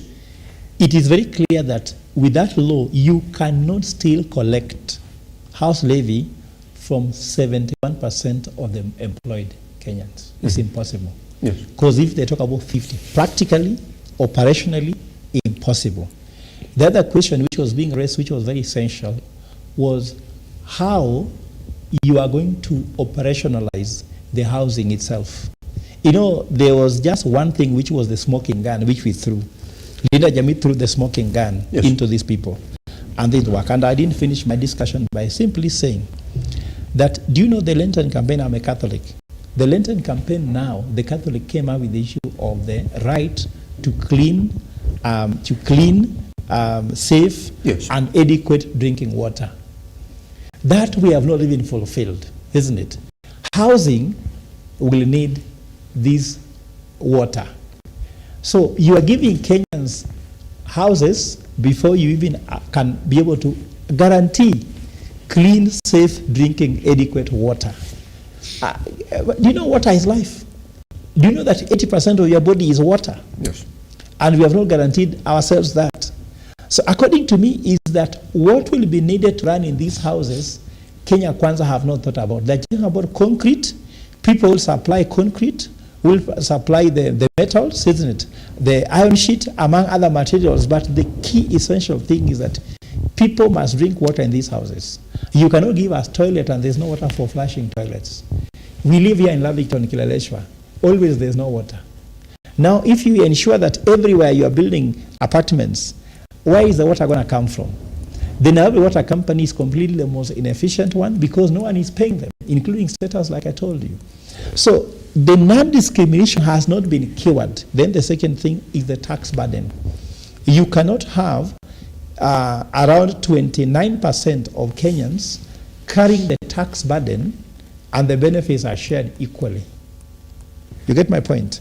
And I want to correct Edward when I said that people who live in villages, I have teachers, like for example, I can tell you, my parents died a long time ago, isn't it? Yes. And I've seen that we have built houses within our plots, and some teachers have actually rented them.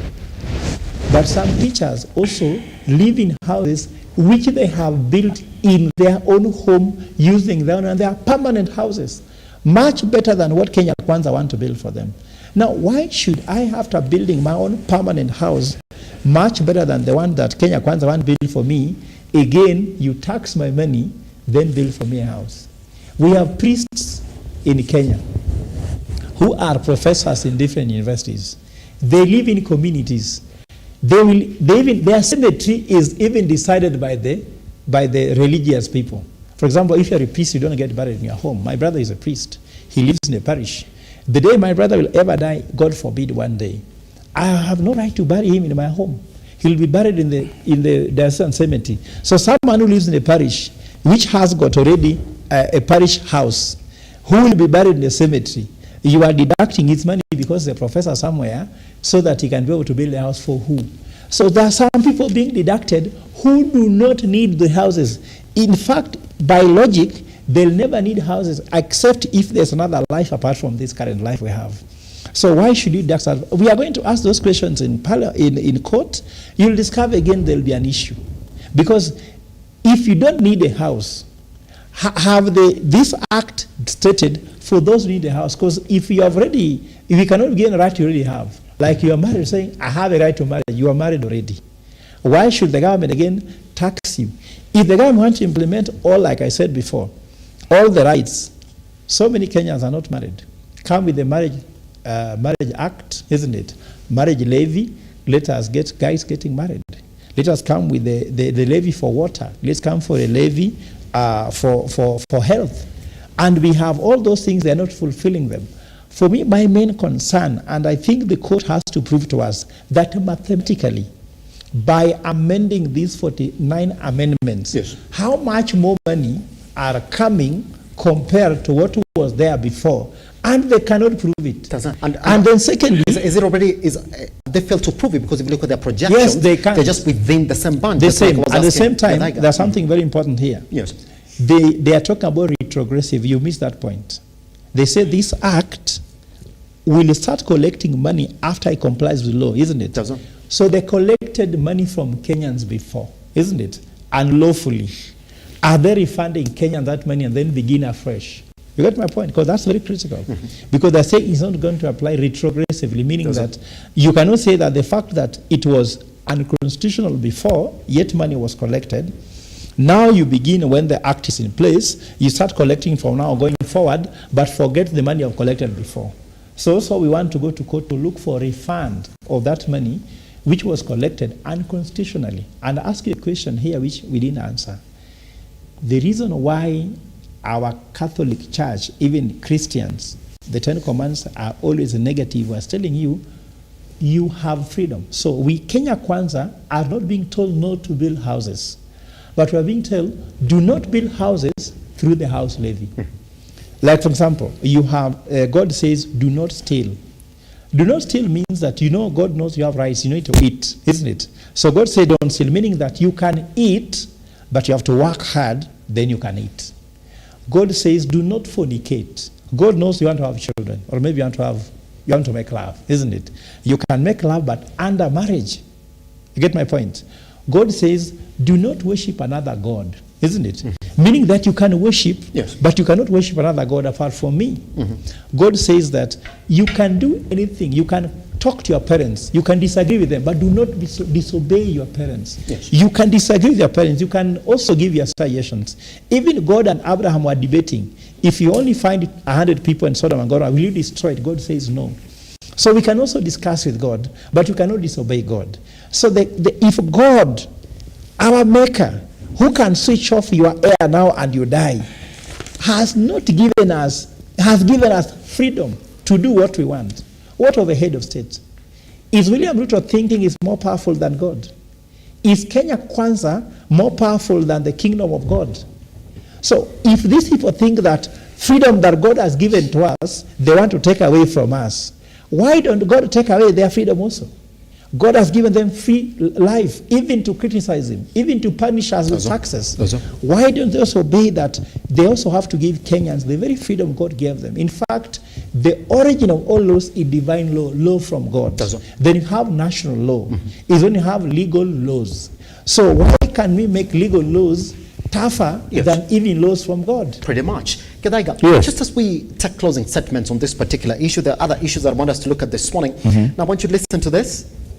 Yes. The Ministry of Housing indicates that 83% of the existing house supply is for the high income and upper middle income segments. Yes. With only just 15% for the lower middle and 2% for the lower income population. Yes. Now listen, that this essentially means that in summary then, 74.4% of Kenyans' working population requires affordable housing. Only 17% of the housing supply goes into serving this low middle income construction cost or segments. Now, there's a supply and demand issue here. That, Gedaiga, that the same Ministry of Housing is the one that is saying, these are the stats. Currently, the way it is, the way the economy is, the economic power of majority of Kenyans is that yes, 74.4% needs affordable housing. But in reality, any economic model that you're going to come up to serve this particular population, only just, but 17% of this lower to middle income is going to be served by affordable housing. So where do we turn around then, Gedaiga, and lie to the same Kenyans and tell them the Ministry of Housing is saying under any economic model, only 17% of disemployed Kenyans are the ones who are going to get these houses, or the lower to middle income are the ones who are going to get these houses. Then we turn around, first, Gedaiga, come up with a housing model, affordable housing model, that sticks to this, Gedaiga. It's stuck to this. These are the numbers that they refer to. And you can't beat the numbers. The numbers will also will always put you somewhere. Then when it went to the courts, it was found to be discriminatory. Because in the true faith of these numbers, you gotta be real to yourself. It's only Kenyans who are earning above 50,000 that you can extend this to. So the courts stop you and the government from doing this. You turn around and say, now every other Kenyan is going to be given this house. Gedaiga, which numbers are those? What economic model is that is going to beat the numbers that the same Ministry of Housing is giving you? That even the mortgage refinancing companies right here in this country, we don't have a Kenya mortgage refinancing company, they cannot give mortgage to any other Kenyan, any other bank that is going to say, we are taking Kenyans who are earning 13,000, 15,000, 35,000. It's impossible to figure it out.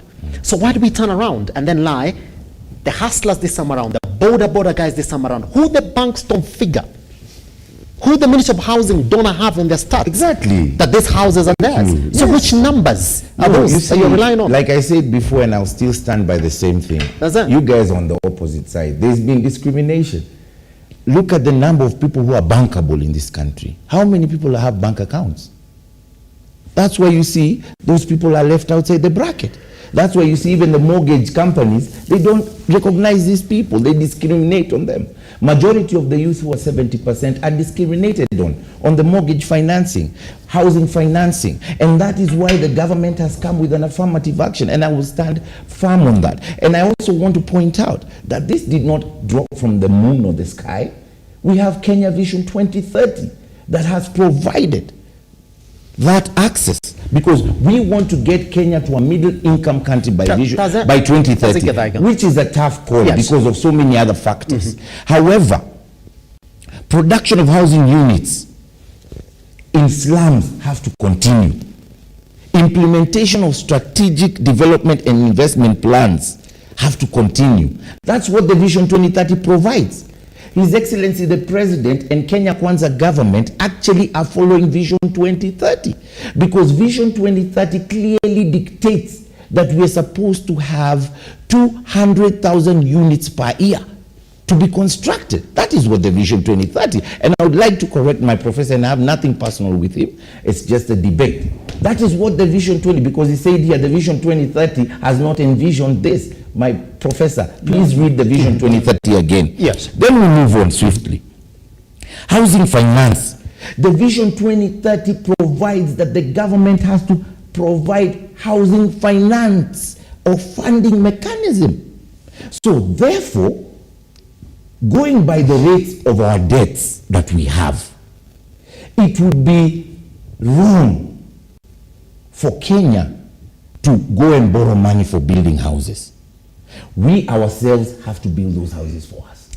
Because majority of Kenyans are poor. They cannot afford that. So therefore, the establishment of a national housing fund, which is coming through the levy, is supposed to look into that. Right there, that's where the question comes in then. Right there. And that upon then introducing that as a tax, that particular law, going by the economic power of majority of Kenyans, it automatically, just like Prof was saying, becomes discriminatory, whether you like it or not. Because you can't use the word lie. Yes. I want to correct you. Yes. It is what the vision, maybe you guys have not read Vision 2030. So what can we? That's why perhaps we're floating. Yes. But I have read it and I understand that Kenya's urban growth rate is 3.9 per annum. The urban growth rate. So therefore, there's a deficiency of housing. And like the way Professor is saying, thirdly, the government has something called MTPs, medium-term plans, all right, that identifies the planks so that we can have inclusive growth. And housing is one of them. You cannot tell me every day millions of Kenyans, brothers and sisters, you see these people walking every day from slums to industrial area. These people see houses in Kileleshwa. They see how they cross these urban, modern houses, and yet they are going to sleep in shacks. Therefore, it is the Vision 2030 that foresaw that and provided that any government that comes has to provide housing. Let me tell you, there are certain limitations to this. Number one, there is limited investment finance for this sector. There is nobody building affordable houses. Look around you. Just while I was coming here in the studio, it's located in the suburbs. If you drive around Getanga Road, how many affordable houses do you see? My friend lied to us. He's the one who lied. He said that those Chinese houses will be more affordable than the affordable housing. That is a big, big lie. Those Chinese houses are very expensive. And government is now providing opportunities. Furthermore, apart from just giving them houses, the same youth, the 4 million youth who have qualifications, will get employment in the housing sector. We are talking about architects, we are talking about plumbers, we are talking about electricians, we are talking about a workforce. If we are going to construct 200,000 units per year, you're going to employ 400,000 to 500,000 Kenyan youth per year. Okay? In 5 years, that's 2.5 million Kenyans per se. Number two, there is inadequate affordable housing in Kenya and in Nairobi and even in other urban centers. That is why the government of the previous government of His Excellency Uhuru Kenyatta also had the affordable housing so that we can begin to deal with this issue. So you cannot tell me that people live in shacks. They continue living in deplorable stages. That you don't, wait, hold on. Yes. In those houses they live in. Yes. It's only a one bedroom that has the toilet, that has no toilet. The ones they're living in now. Wait, hold on. Yes. You have 2 minutes. I have 2 minutes. Yes. You have 2 minutes. 28% of Kenya is urbanized. 61% of Kenyans live in informal settlements. 21% or 21.3% are homeowners. Furthermore, if we do a comparative analysis with countries that are in Africa, like Ghana or South Africa, 42% of Ghanaians own houses and 53% in South Africa, while in Kenya it's 23%. So this affordable housing project is timely and it is for the people who do not have houses. For those who already have houses, God bless you. But we, Kenya Kwanza government, is fighting for those who have been discriminated on since time immemorial. Remember, this matter of slums did not start with any Kenyan government. It started with the colonial governments. When the colonialists, especially in central Kenya and in Nairobi, when the colonialists in 1952, after the declaration of the emergency, they made things called in Kikuyu Ishagi villages. They were basically concentration camps where you put all black people in there, where you put all Africans. So slums were not started by any African. They were started by the white settlers and colonialists. And this is what the Constitution of Kenya and the independence of Kenya and the freedom fighters of Kenya said that every Kenya is equal, just like any other. Prof, I'm going to give you 45 seconds to respond to that. Fanya Mamba, I want to start sort of concluding on this particular issue, because there's so many other issues that I want your views on, gentlemen, this morning. Yes. Fanya Mambo, that the lie is still existing inside there, or the withholding of information thereof. Why can't we say the truth on this particular panel? When the Ministry of Housing is telling us that it's only 17% of Kenyans who can actually get homes or start owning homes currently as it is on this affordable housing program, why then we turn around and say, well, all Kenyans can own programs under this program? Impossible. It's, the Ministry of Housing is saying it's practically impossible, going by the economic power of majority of Kenyans. I think I sometimes get tired listening to Kenya Kwanza adherents. We just make a lot of noise for nothing. Number one, this border guy you're talking about cannot afford the deductions. Even if he wanted, he cannot afford. He's literally struggling to feed his family. So he cannot afford the deductions. That's the first thing. Number two, once the government is done deducting you, and even Githaiga here, who is making a lot of noise for this government, once they are done deducting him, they'll come and say, somebody who has a deposit, come and get a house. Again, that border guy, please, unajua, you don't have 300,000, you don't have 200,000, you don't have that 10%. So stop lying to them, because they won't be given. You know, you're giving them false hopes, and that's how revolutions begin. You give people false hopes. You tell them, now come, we shall give you these houses, border people. And then they see those houses are built near the stage where they carry. And then they hear it's for those people who have 300,000. What do you think this is going to feel like? These people will start a revolution. Don't lie to people like that. It is wrong. They can see the houses are being built mahali wanabebea kwa pikipiki. They know first and foremost they didn't have the 1.5%. It was never deducted from them. So they feel like less Kenyans. Now they're being asked for 300,000. They don't have it. So what are they going to do? And they are seeing those houses going to other people. It's not going to be a very nice. So stop lying to them. The way I look at houses is something called obsolescence. When we were younger, kulikuwa na tumatatu tulikuwa tunaitwa face me. Some pickups, Kahilax kanekwa viti saba pandei mnaangaliana. And it would leave Nairobi for Murang'a. Then what happened with time? There came the better ones that were 14-seater facing in front. And these ones now moved from Murang'a, from Nairobi. They stopped doing Nairobi-Murang'a route. They started doing now from Murang'a town interior to those other parts, because the new ones have come in here. And even later they would be pushed further until nothing happens to them. The bulk of the people you see living in Lavington, please do not be deceived that they started living in Lavington. Some of them started their lives in Kayole, Dandora, Umoja.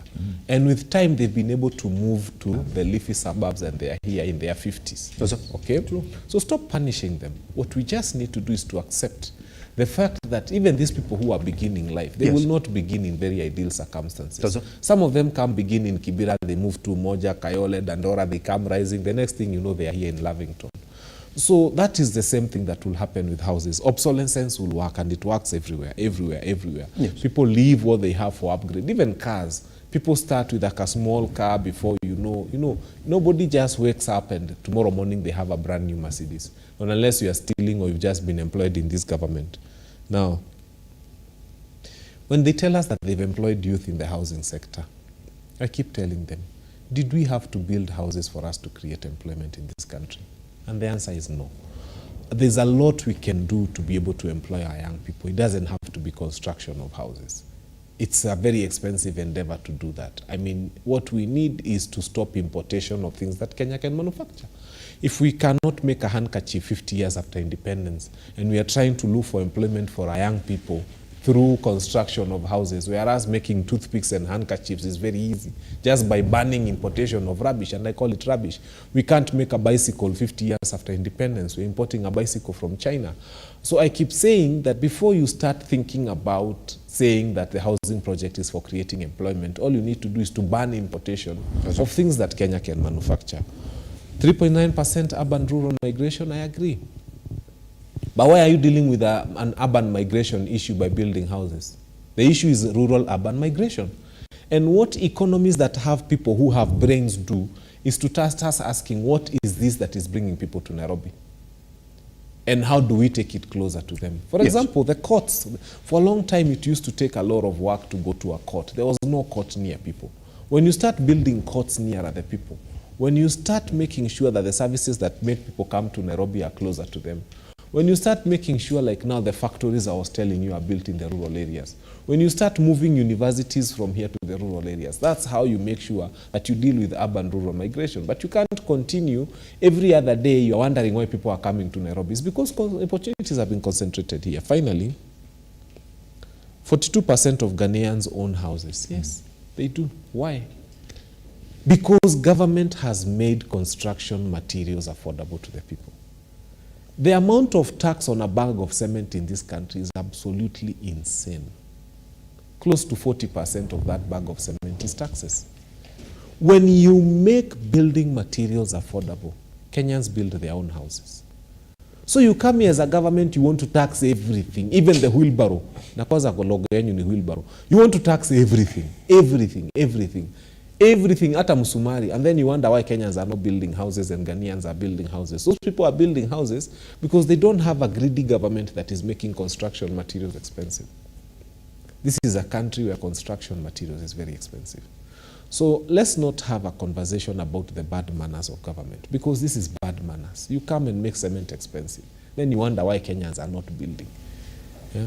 You come and make everything, even timber, it's hard to come by, it is expensive. You cannot buy it. And if you want to know, just check what's happening in our borders, across our borders. Just look at the cost of a bag of cement in Tanzania and Uganda, and you look at our cost of bag of cement. Then you're wondering why Kenyans are not building houses. It's the bad manners of government. And that's why you look at today's Daily Nation. We are being told to stop avoiding taxes by the likes of Akina senior chief here. And then there's a county assembly spending 128 billion. 28 million on travels.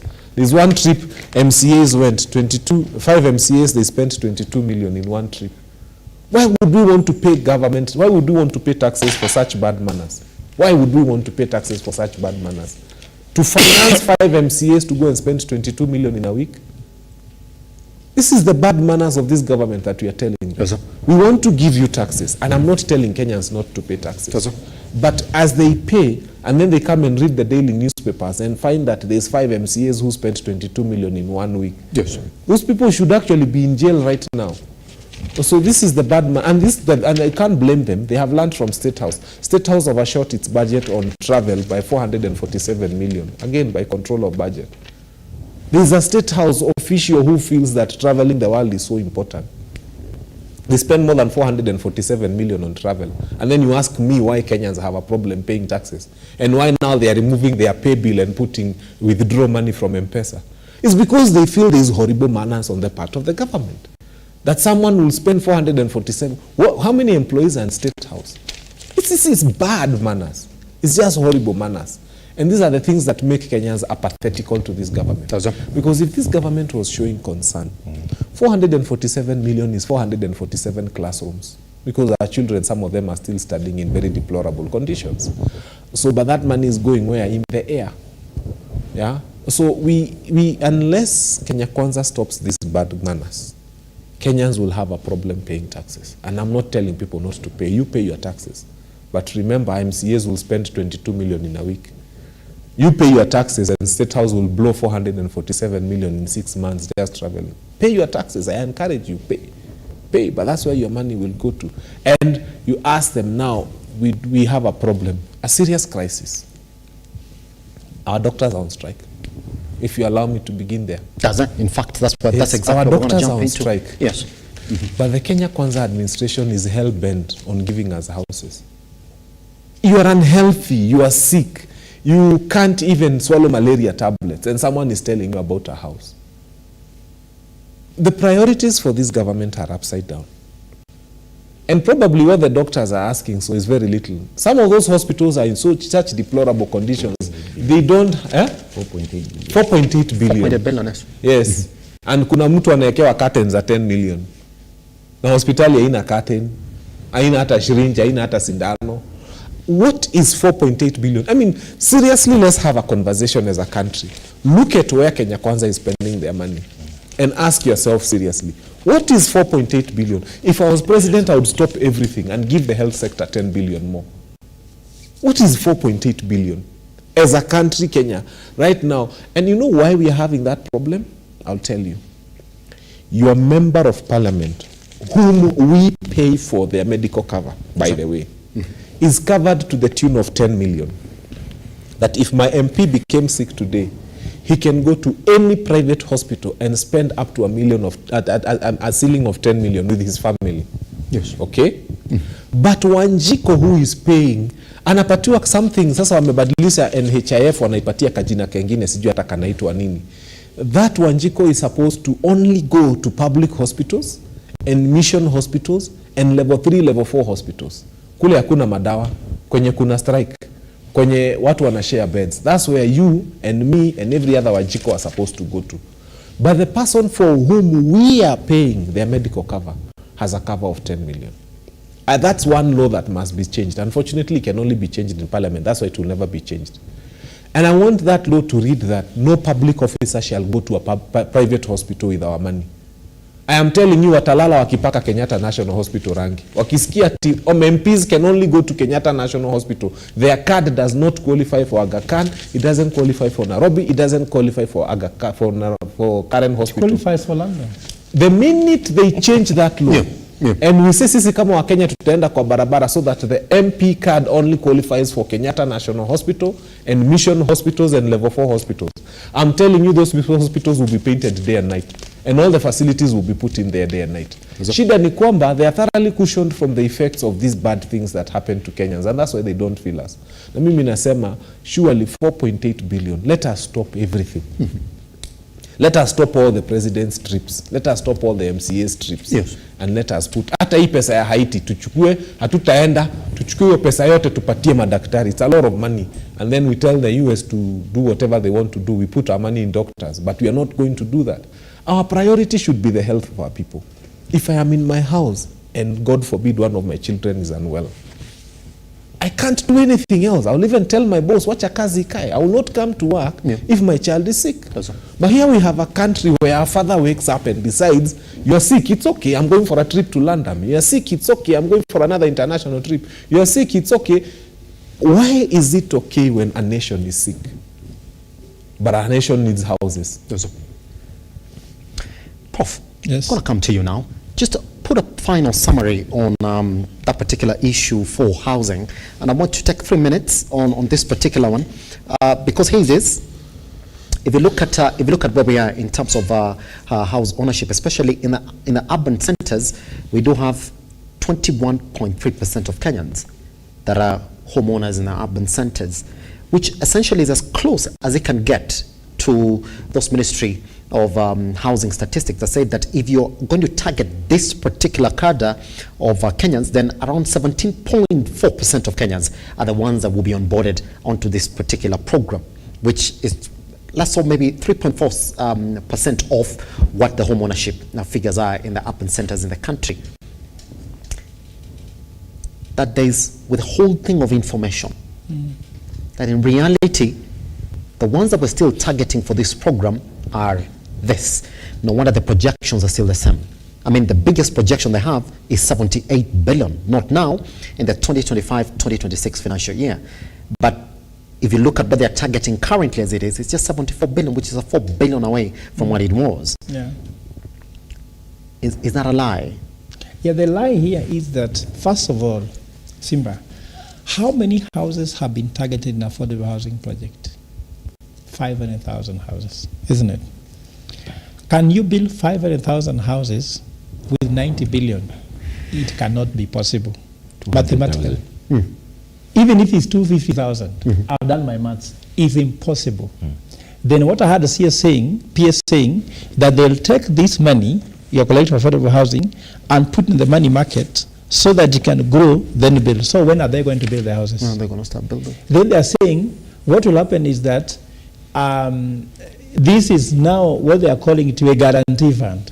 So it's not even how a house levy becomes a guarantee fund. I'm telling you the level of information. I've told you, my people perish because of lack of ignorance, the Bible says. Yes. It's the same thing which is at play here.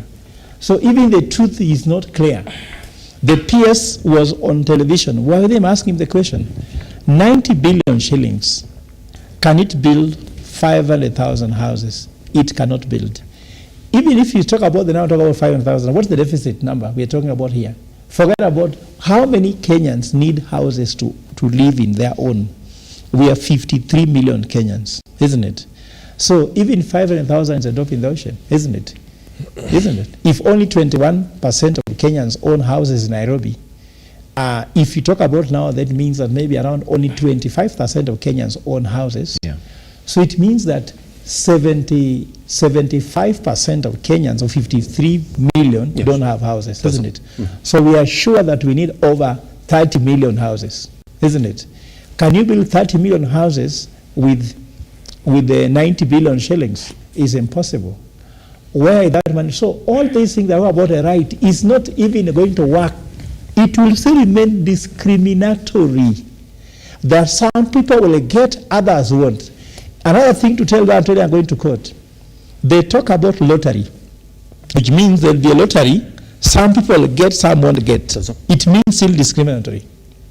If it's a right, people should get right to life. God gave us life. Is there somebody who is not breathing? When there's oxygen, all of us consume it without struggle, isn't it? Why are you saying that there will be a lottery? If God says, you and your brother, there's a lottery, who is breathing between now and in the afternoon? Will you take that as a right? It's not a right if there's a lottery. So I'm telling you, if anybody is thinking, SIMBA, these things should be left for markets to solve. Let's focus on what is going to kill us earlier. What will kill Kenyans first is food. What will kill Kenyans first is education and healthcare that people are striking. The other thing to bring about here is that affordable housing as per the Vision 2030 did not specify that we have to do house levy. So that's why the problem is. The why we need housing is clear, isn't it? The what housing we need because of the issue is clear, isn't it? What we are disagreeing with is two things. One is how, which means through affordable housing. Two is who. A government that cannot be trusted, even with information. A president that lies every day. Kenya Kwanza government that everybody has been taught to lie. Lying has been cascaded from the office of the president to the lowest person in the government. A government that in the history of Kenya has the worst government services. I have never seen worst government service in my life since I was born, not even during Moi. Teachers are on strike, isn't it? Doctors are on strike. If you go, teachers are on strike. I mean, the strike I'm talking about is not, strike does not mean they are on the street. Teachers are saying that where they are working, they're not aided to do their work. Nurses are saying you are in a hospital, you are being paid a salary, you have no medicine or equipment to diagnose anything. So the strike has always been there, only that when they say they're going to sit and call it a strike. At the same time, no passports being printed. You need to write a letter to the PS saying you need to travel for you to have a passport. Don't you have a right to passport? IDs are not being printed. The money which was called the money for El Nino, there are so many victims of El Nino who has never been paid any single bob. There's a child who died here in the river, in that slum, in the flood, who has never been searched for. There are so many cases. There's even a village here in Kibera where some people's houses were destroyed. They are now completely houseless. And yet the government has not even gone there to give them even a shade. So the level of government services in this country is on the floor. I've never seen it anywhere. And then they are telling us we have to collect. So the who is that we cannot trust the government. Yes. Because the government is made of thieves. Look from the president, deputy president who stole 7.5 billion shillings and claims that it was his personal money. Which company does Gachagua own that can generate a net of 7.5 billion? Safaricom yes. And Equity, KCB Bank, look at the number of employees, look at the branches, look at the asset level. SIMBA, before you can have 7.8 billion shillings net, you must be a thief if you don't have the level of Safaricom, KCB establishment. I can go to court, I can be hanged for that, I'm ready to say that that's theft. The other thing I can talk about is that the killing of the formal jobs, because you have been told, we read the pay slip of the formally employed so that you can create jobs for the informal sector, yes. Isn't it? Let me tell you where the misnomer is. One, By house levy introduction, all these taxes, private sector is not employing. Actually, they are retrenching, and companies are moving. There's capital flight, meaning that there is unemployment growth at the formal sector. Yes. And we did a survey with FKE, Federation of Kenya Employers. We are losing 290 jobs, you understand me, per month in formal jobs. You get me? Are we creating, and we are creating 129,000 casual jobs in the 2 years we are doing the construction. The problem is, when the middle class loses a wallet, how many people are surviving because of your salary? You have a house help, isn't it? You have a security person you pay, isn't it? You have somebody who does your mboga, who buys for you, all these things. All of them will be unemployed if you lose your job. With one formal job lost, 20 people get unemployed. That's the truth, isn't it? So the 295 jobs we are losing every month impacts the informal sector anyway. Then lastly, do you want to tell me the hustler they are calling the hustlers now, they want to remain only doing casual jobs? No. They want to get formal jobs, yes, isn't it? So as you are employing them and the formal jobs are dying, you are giving no hope of ever getting a job in the formal sector, yes, where they have a salary, they have pension, isn't it? They have permanent and pensioner job. So according to me, there is misnomer. I think the president head is not working well. Does it? And in fact, the Kenya Kwanza head is not working well. I'm surprised by whatever thing they're trying to tell us that they are going to cure the economy. The economy is being destroyed. Yes. And I will not sit here and listen to Githaiga, who is not using the logic of how this should happen. For me, I'm just using economy and logic. And according to me, let me finish by saying, we should stop discussing about Kenya Kwanza and the decision they are making and call for revolution. Because according to me, I can tell you, and I'm telling fellow Kenyans, the only person who wants to change in their life is a baby in wet diapers. And the Kenyan diapers is wet enough for change. Because a baby will make noise, come change me. Kenyans, let's go in diapers on the street when it is wet, full of everything that diapers can carry, and tell them that we are now wet enough, we want to be changed. Because Kenya Kwanza's diapers is very dry. They're having all the money, they're enjoying. That's why they're becoming billionaires every day. I can tell you, Simba, if you can become a billionaire within less than a year, like some of the CSOs in Kenya Kwanza government, you must be a thief. And they are stealing. And according to me, their diapers are now dry because they even have automatic something to clean their diapers. For us, we are in serious wet diapers. Pretty much. Githaiga, yes. I want to give you 3 minutes, please. But the issues that I really want us to weigh in on, and Fanyamamba, I also want you to get ready then to give us your final 2 minutes on this one. People are saying, well, for Raila Amolo Odinga this time around, it's more prestigious for him to be the AU Commission chair as opposed to being a Kenyan president. Just get your sentence ready on that. And Githaiga, I'm going to throw this question to you. Sure. There have been calls now for CS Nakumincha to resign because she's failed to stop a doctor's strike that is entered. It is third day full now. They said they're even going to withdraw the essential services. Once she's failed on that, then she's to step out. Githaiga, 3 minutes before I hand it over to you. Thank you. First, I'd like to start by saying this, that we can all disagree. We can all disagree on how the housing problem will be fixed. But one thing we have to agree, there is a housing problem. Let's start from there. Let me tell you something. Kenya is a very unequal country, very unequal. We have 1,141 slums in Kenya, of which 172%, they pay 172% more for their water.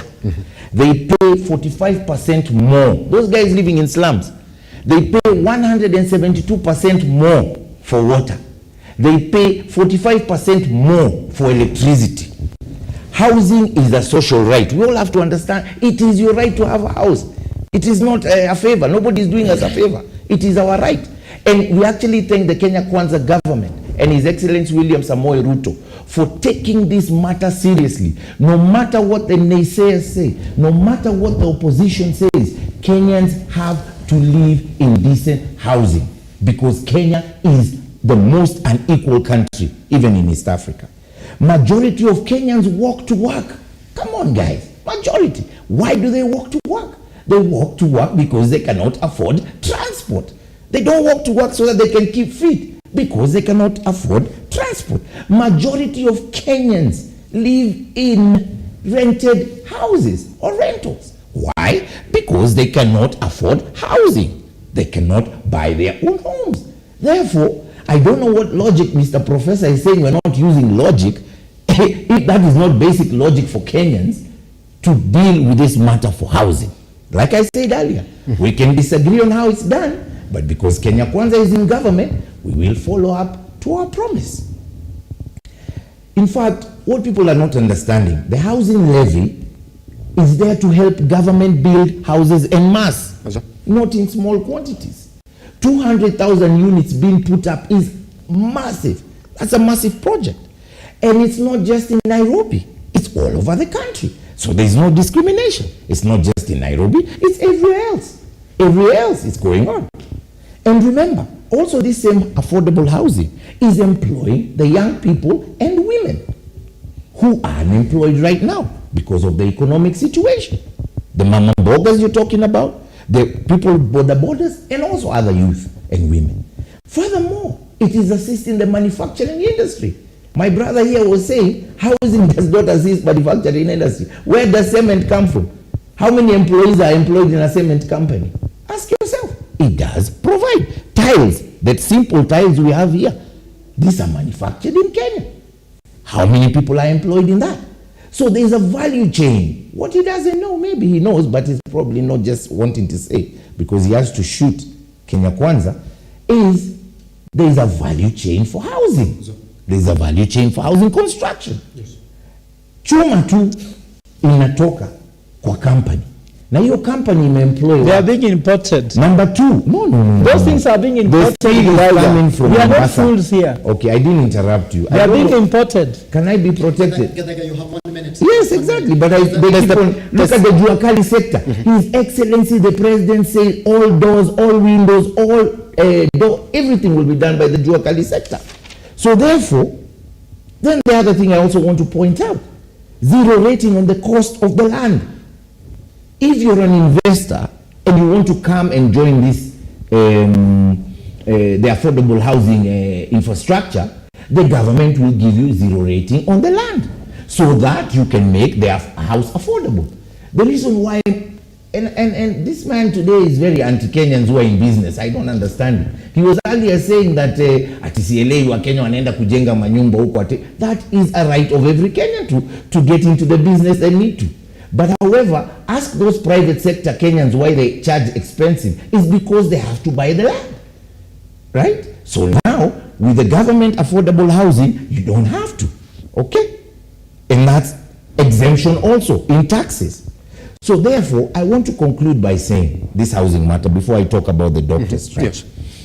Is that Kenyans, please, just like the way we were saying, the dollar is going to go down. Just like the way we were saying, unga is going to go down. Just like the way we were saying, petrol prices are going to go down. These two gentlemen have been making noise, not me. I've been talking facts here from day one, and I'll continue standing with the rights of Kenyans, despite it not sounding good. But Kenya Kwanza has it. Then I want to say about the doctors. Kindly, doctors, I beg you, go back to work. Negotiate with government. Let's be a civil country. These things of putting, remember, a doctor takes the oath of the Hippocratic oath. The Hippocratic oath says that the doctor Hippocratic. Yes. Yeah, but I call it Hippocratic because it's not actually Hippocrates who came up with that oath. It's actually Imhotep. It's an ancient Egyptian who taught Hippocrates. But you know, because of racism and other things, that's a topic of another day. Including the 10 Commandments came from the Ma'at in ancient times. Anyway, but that's another topic for another day, which talks about principle rather than what he was talking about. However, doctors, I'm urging you, kindly go back to work. Your mother could be in hospital today. Your brother, your family could be the one suffering. I also urge the government and the minister and the PS Modoni, please sit down with these people. If it's 4.8 billion that they require, tafuteni hiyo pesa, tuwarudishie warudi kazi, so that the doctors can get satisfied. Because you know what? The doctors have actually invested a lot. 8 years in university learning about doctorship is a lot of investment. So it is so sad for them after they have completed. And I do feel for the interns. I feel for them.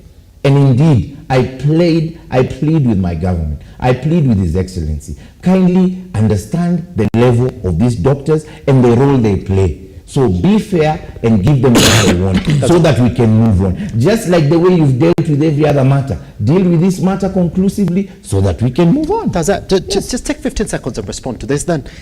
It's the ministry policy to have these interns posted. If you look at the numbers that are here, it's not that they've not released that money. They went right ahead and released only 3.7 billion that was supposed to go into the posting of the interns. Which Treasury, was supposed to be 2.8. Yes. So they've already released 3. Yes. Okay. 1.2 is still missing. But hold on. They just released the 3.7 billion. They never said when they're going to release the next tranche of the 1.2 billion that was supposed to use for the rest of them. And remember, that means that if you raise only 3.7 billion against policy, you're locking out more in terms of side. That's why the doctors are that's part of the reasons as why the doctors are striking. And indeed, today morning, as we speak here, the doctors are meeting the government. So that matter of the 1.2 billion not being released will be released. You see, government has to release money according to what... Let me put the question to you then. Yes, sure. I mean, if indeed the doctors are going to continue with their strike, the guys were saying, well, that's something that the Ministry of Health now should be at the top of. Avert a doctor strike in the country. I mean, it's been 3 days in negotiation and all these talks are failing. Is it possible for us then to start saying, well, maybe CS Nakumincha, come on, you're not holding that ministry the way you should hold it?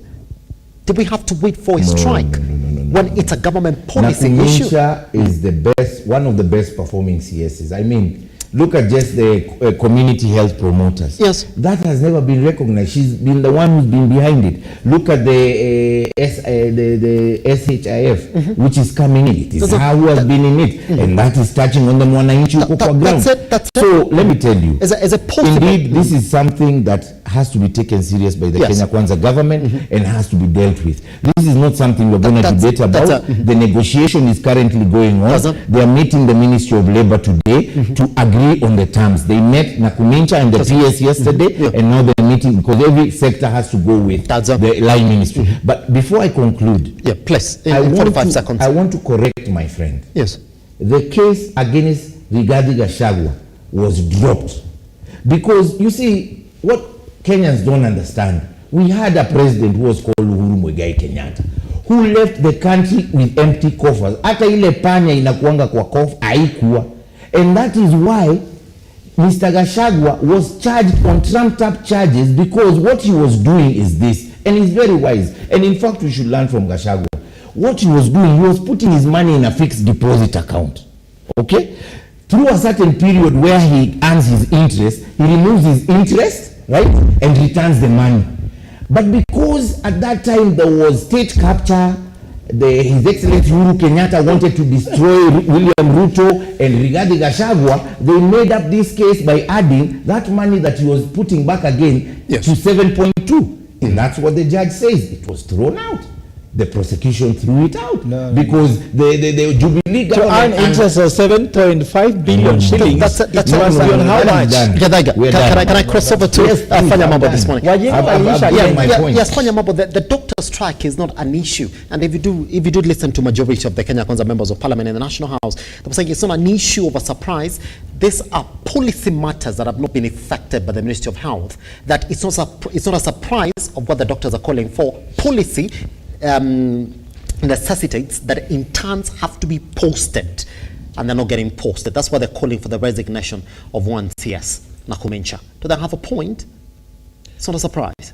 When you remove CS Mutahi Kagwe and replace him with Nakumincha, I mean, the results will be Nakumincha-like. My friend, seriously, the doctors did not wake up and go on strike. They had given notices. But we have a government that waits until the day you strike, and then they come to the negotiating table. Doctors are not mad. They had given adequate, proper notice. What did the government do with adequate, proper notice? We were discussing houses and some avocado bills and how to tax Kenyans more. So what do you expect? By the way, Bwana Githaiga, did you tell us that you'll be able to correct 90 billion if this thing goes well? Yes or no? Are you targeting 90 billion? It's for the year 2024, 2025. I mean 2025, 2026. It's 80 billion. 80 billion. And you said you're going to build for us how many units? About 200,000? 200,000 per year. 200,000. Now, Kenyans, please take out your calculator. You've heard it from him.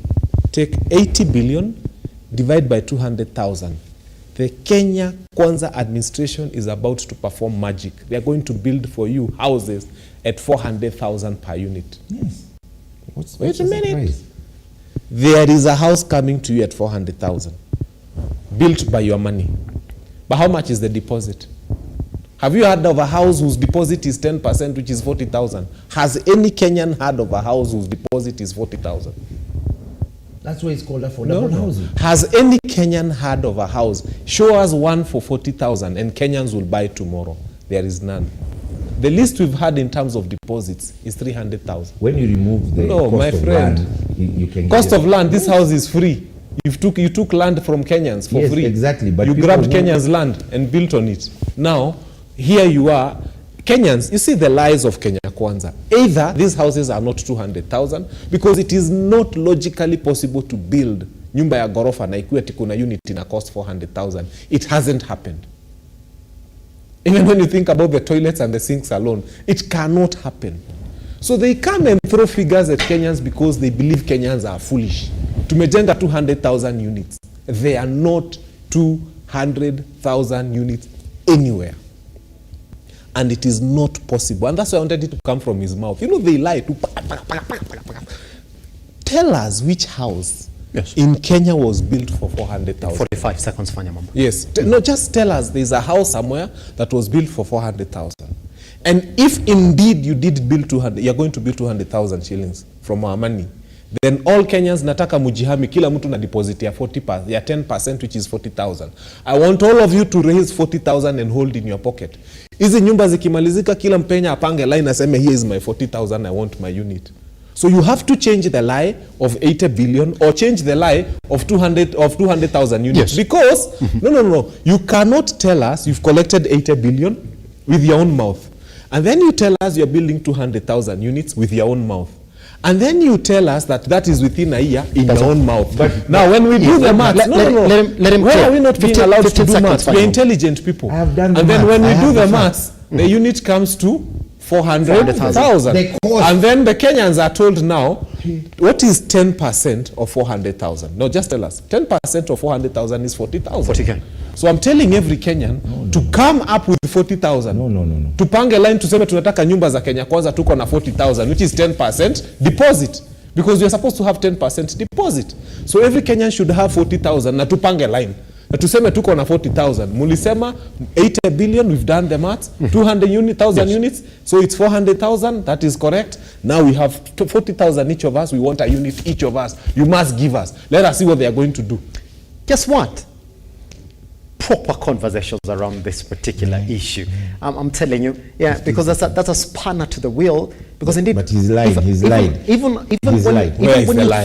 Even when you think about the topmost contributions that are 80 billion, then you see the number that the government is fighting, constructing 250,000 units annually, or the 200,000 units annually, then you will start to see how the mathematics, just like Fanya Mambo is putting it to you this morning, is going to play out. The maths is However, not I would like to rebate on that because he lied. Please give me an opportunity because we're getting killed. 2 seconds. We're getting killed. Mine is just 2 seconds. Are you able to say that in 5 seconds? Please, 5 seconds. Basically, he's lying. Thank you. Kenyans, Fanya Mambo is lying to Kenyans. The 80 billion is not what you have to pay. That is the cost of building. The 80 billion, listen my friend, the 80 billion that we're collecting is the cost of building. Building what? The houses. Listen, brother. Yeah, 200,000 houses, though. No, listen to me, brother. That's it. We gotta step out. The cost of building, not purchasing the house. So you're even making profit. You cannot evaluate it at that is the cost of buying the house. It is the materials that will be used. You know what? I'll be calling you in the studio. Could you kindly make sense of the 80 billion divided by 200,000? It gives you 400,000. What is that 400,000? Lookuptv across all your social media platforms. I am at KIAGE SIMBA. This is what we do every Tuesday, by the way. We get this proper with numbers. Take them online. #Morning Drift. Goodbye. Tomorrow is another good time for us to do this.